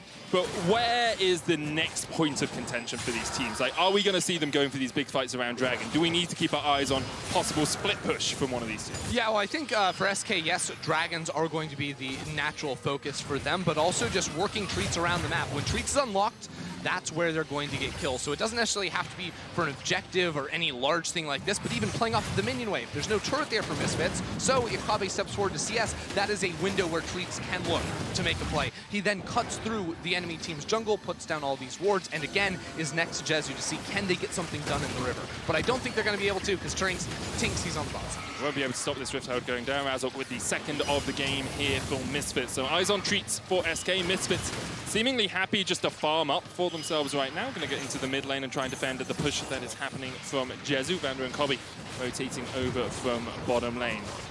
Looks like Jezu will just back away. I want to just remind everyone, of course, of how these two teams are doing in terms of the standings. SK currently sitting at 5-5, could get themselves up to tie third place with the win today as Treatsa dives in. Vander caught out with the Cataclysm, and there's the kill onto VTO. Explosive Cast comes back, and knock coming in from Treats. Once again, he dives in. He's so low, though, when Razork with the Gale Force is going to be able to get a kill as Misfits try and turn this one around. Collateral damage. Not enough. Kobe, though, going right onto the back line. Buster shot is not enough to kill off Blue. Yeah, Tink so low, he has to go back to base. The Herald also from Misfits being placed in towards mid, because again, the Ocean Drake did just spawn up. So Misfits going to walk that one into the mid lane. Doesn't look for the objective, but Razork really doesn't want this trade now. Oh, God. Razork going to be full back with the Infernal Chains. There's the Emperor's Divide. Himmy tries to get onto the back line. Jezu exhausted as Kobe dives in, but he's exhausted straight away. Both AD carries eliminated from the fight for just a second as the TP comes in from VTO. Misfits able to force SK away. These fights are complete madness because it really is just an AD carry bloodbath between the two. They've got the damage, they've got the peel with the exhaust, using them on each other. It's just a question of who's feeling themselves, who wants to go in, because as soon as one ADC dies, so does the fight for that team. It really does feel like. We'll see the start to this once again, because I love it from Treats playing in the fog of war. VTO realistically shouldn't be the one stepping forward to get the ward in the brush, so he's instantly going to get burst down off the sleep there too. But here, with a great cast follow-up, makes it all of a sudden this fight is very doable for Misfits. They have the AD carries that can try to chase down a lot of these kills. Unfortunately for Kabe, he's just a little bit out of range, doesn't quite have the damage there on towards Blue either. He was going for the double up there, though, with the Gale Force and the Buster Shot at the same time. Couldn't quite land it. Kobe is very strong, though. Storm Razor and Gale Force complete. You look at Jezu, right? KDAs can be deceiving. Everyone out there in solo queue, just because you're at mid lane of 0-3 doesn't mean they are necessarily behind in gold, because both Jezu and Kobe sitting on about the same amount of gold right now, both only on 2 items. Yeah. And, yeah, I mean, Kobe's ahead. Kobe's ahead. That's unreal when you look at the KDAs. And again, I just think it comes down to how Misfits have been playing the map a little bit and making sure that Kobe can always get these plays for himself. So really good stabilization from Misfits. And this is what we were expecting to see from Misfits bot lane. Kobe, Vander, they should be, you know, with the experience playing the map better than a lot of their opposition. But you look at their involvement in early kills, and it has been on the low side. So to see Kobe as a focal point in this composition, especially scaling towards the late game, this is the look from Misfits we've always wanted to see. The hope is it's not too late for them to turn it around and put themselves in a playoff position. Currently sitting at 3-7, working their way up the leaderboard if they can. Baron not available yet, of course, because we're only 18.5 minutes into the game, but mid lane tower is still their major point of focus here for SK. Treats, once again, the guy that we have to keep our eyes on for SK as they look to set up picks, is just waiting off towards the side, but will retreat as the rest of Misfits come into the mid lane just to force them away. What do SK do next here, right? You'll notice 4 players all recalling at the same time, and that means SK are trying to get something done. That's the little cheat sheet right there. Of course, go back, get some wards, get some items, but just in general syncing themselves so that they can make a play. Because SK know they're a bit on the clock. They need to play a little bit more proactively, and the way they're going to approach the map is interesting. Heading towards the top side of the map, not caring too much about bot side vision before the Infernal Drake does spawn. Of course, it does look like they do have a ward on Misfits blue buff up towards the top side. So they're going to see Razork pop in that Scryer's Bloom. Treats is going to be seen too there, and they're just going to fan away. So maybe things do slow down for the time being, because it does look like Misfits have brought a few more members to that top river party. And the question becomes for SK as well, like they got this early lead in the bottom lane, that's now been negated. And we wanted them to use their bot lane to unleash the rest of the map. They haven't really been able to do that. Look at Genax, yes, he's ahead in farm, but he's behind in kills over here at Blue. 1, 2, and 1 hasn't really popped off yet on the Azir. And so SK now have to navigate these later fights with an AD carry that, after 3 items, only gets weaker in comparison to a Tristana. Definitely true here, and critically, no flashes on either of these ADCs. It's about killing them in treats. He always has an out card. That's the great thing. Even when he's in the Zonias, can still be pulled out of that one by Jezu. But losing that means you don't want to go in now, because if Treats ever makes a play where the Fates Call is not ready to go, well, he's always going to die over the course of that play, making it 1-for-1 at best. It's one of those issues with things like a Jarvan or an Alistar or even a Leona to some degree. If you're in, you're in. Like, you're not getting out of that one. You don't have a dash. You don't really have a way to walk away. But to the credit of an Alistar or Leona, they have like an Alistar ultimate, Leona W, these huge slightly resistances. tankier. And now I don't know if you have much experience with Jarvan's E or with Jarvan's W, but it's not exactly on the same tier of those abilities. I don't know what you mean. Look at it. So it goes poof, and then it's just... It's why he has to build his Zonias, guys.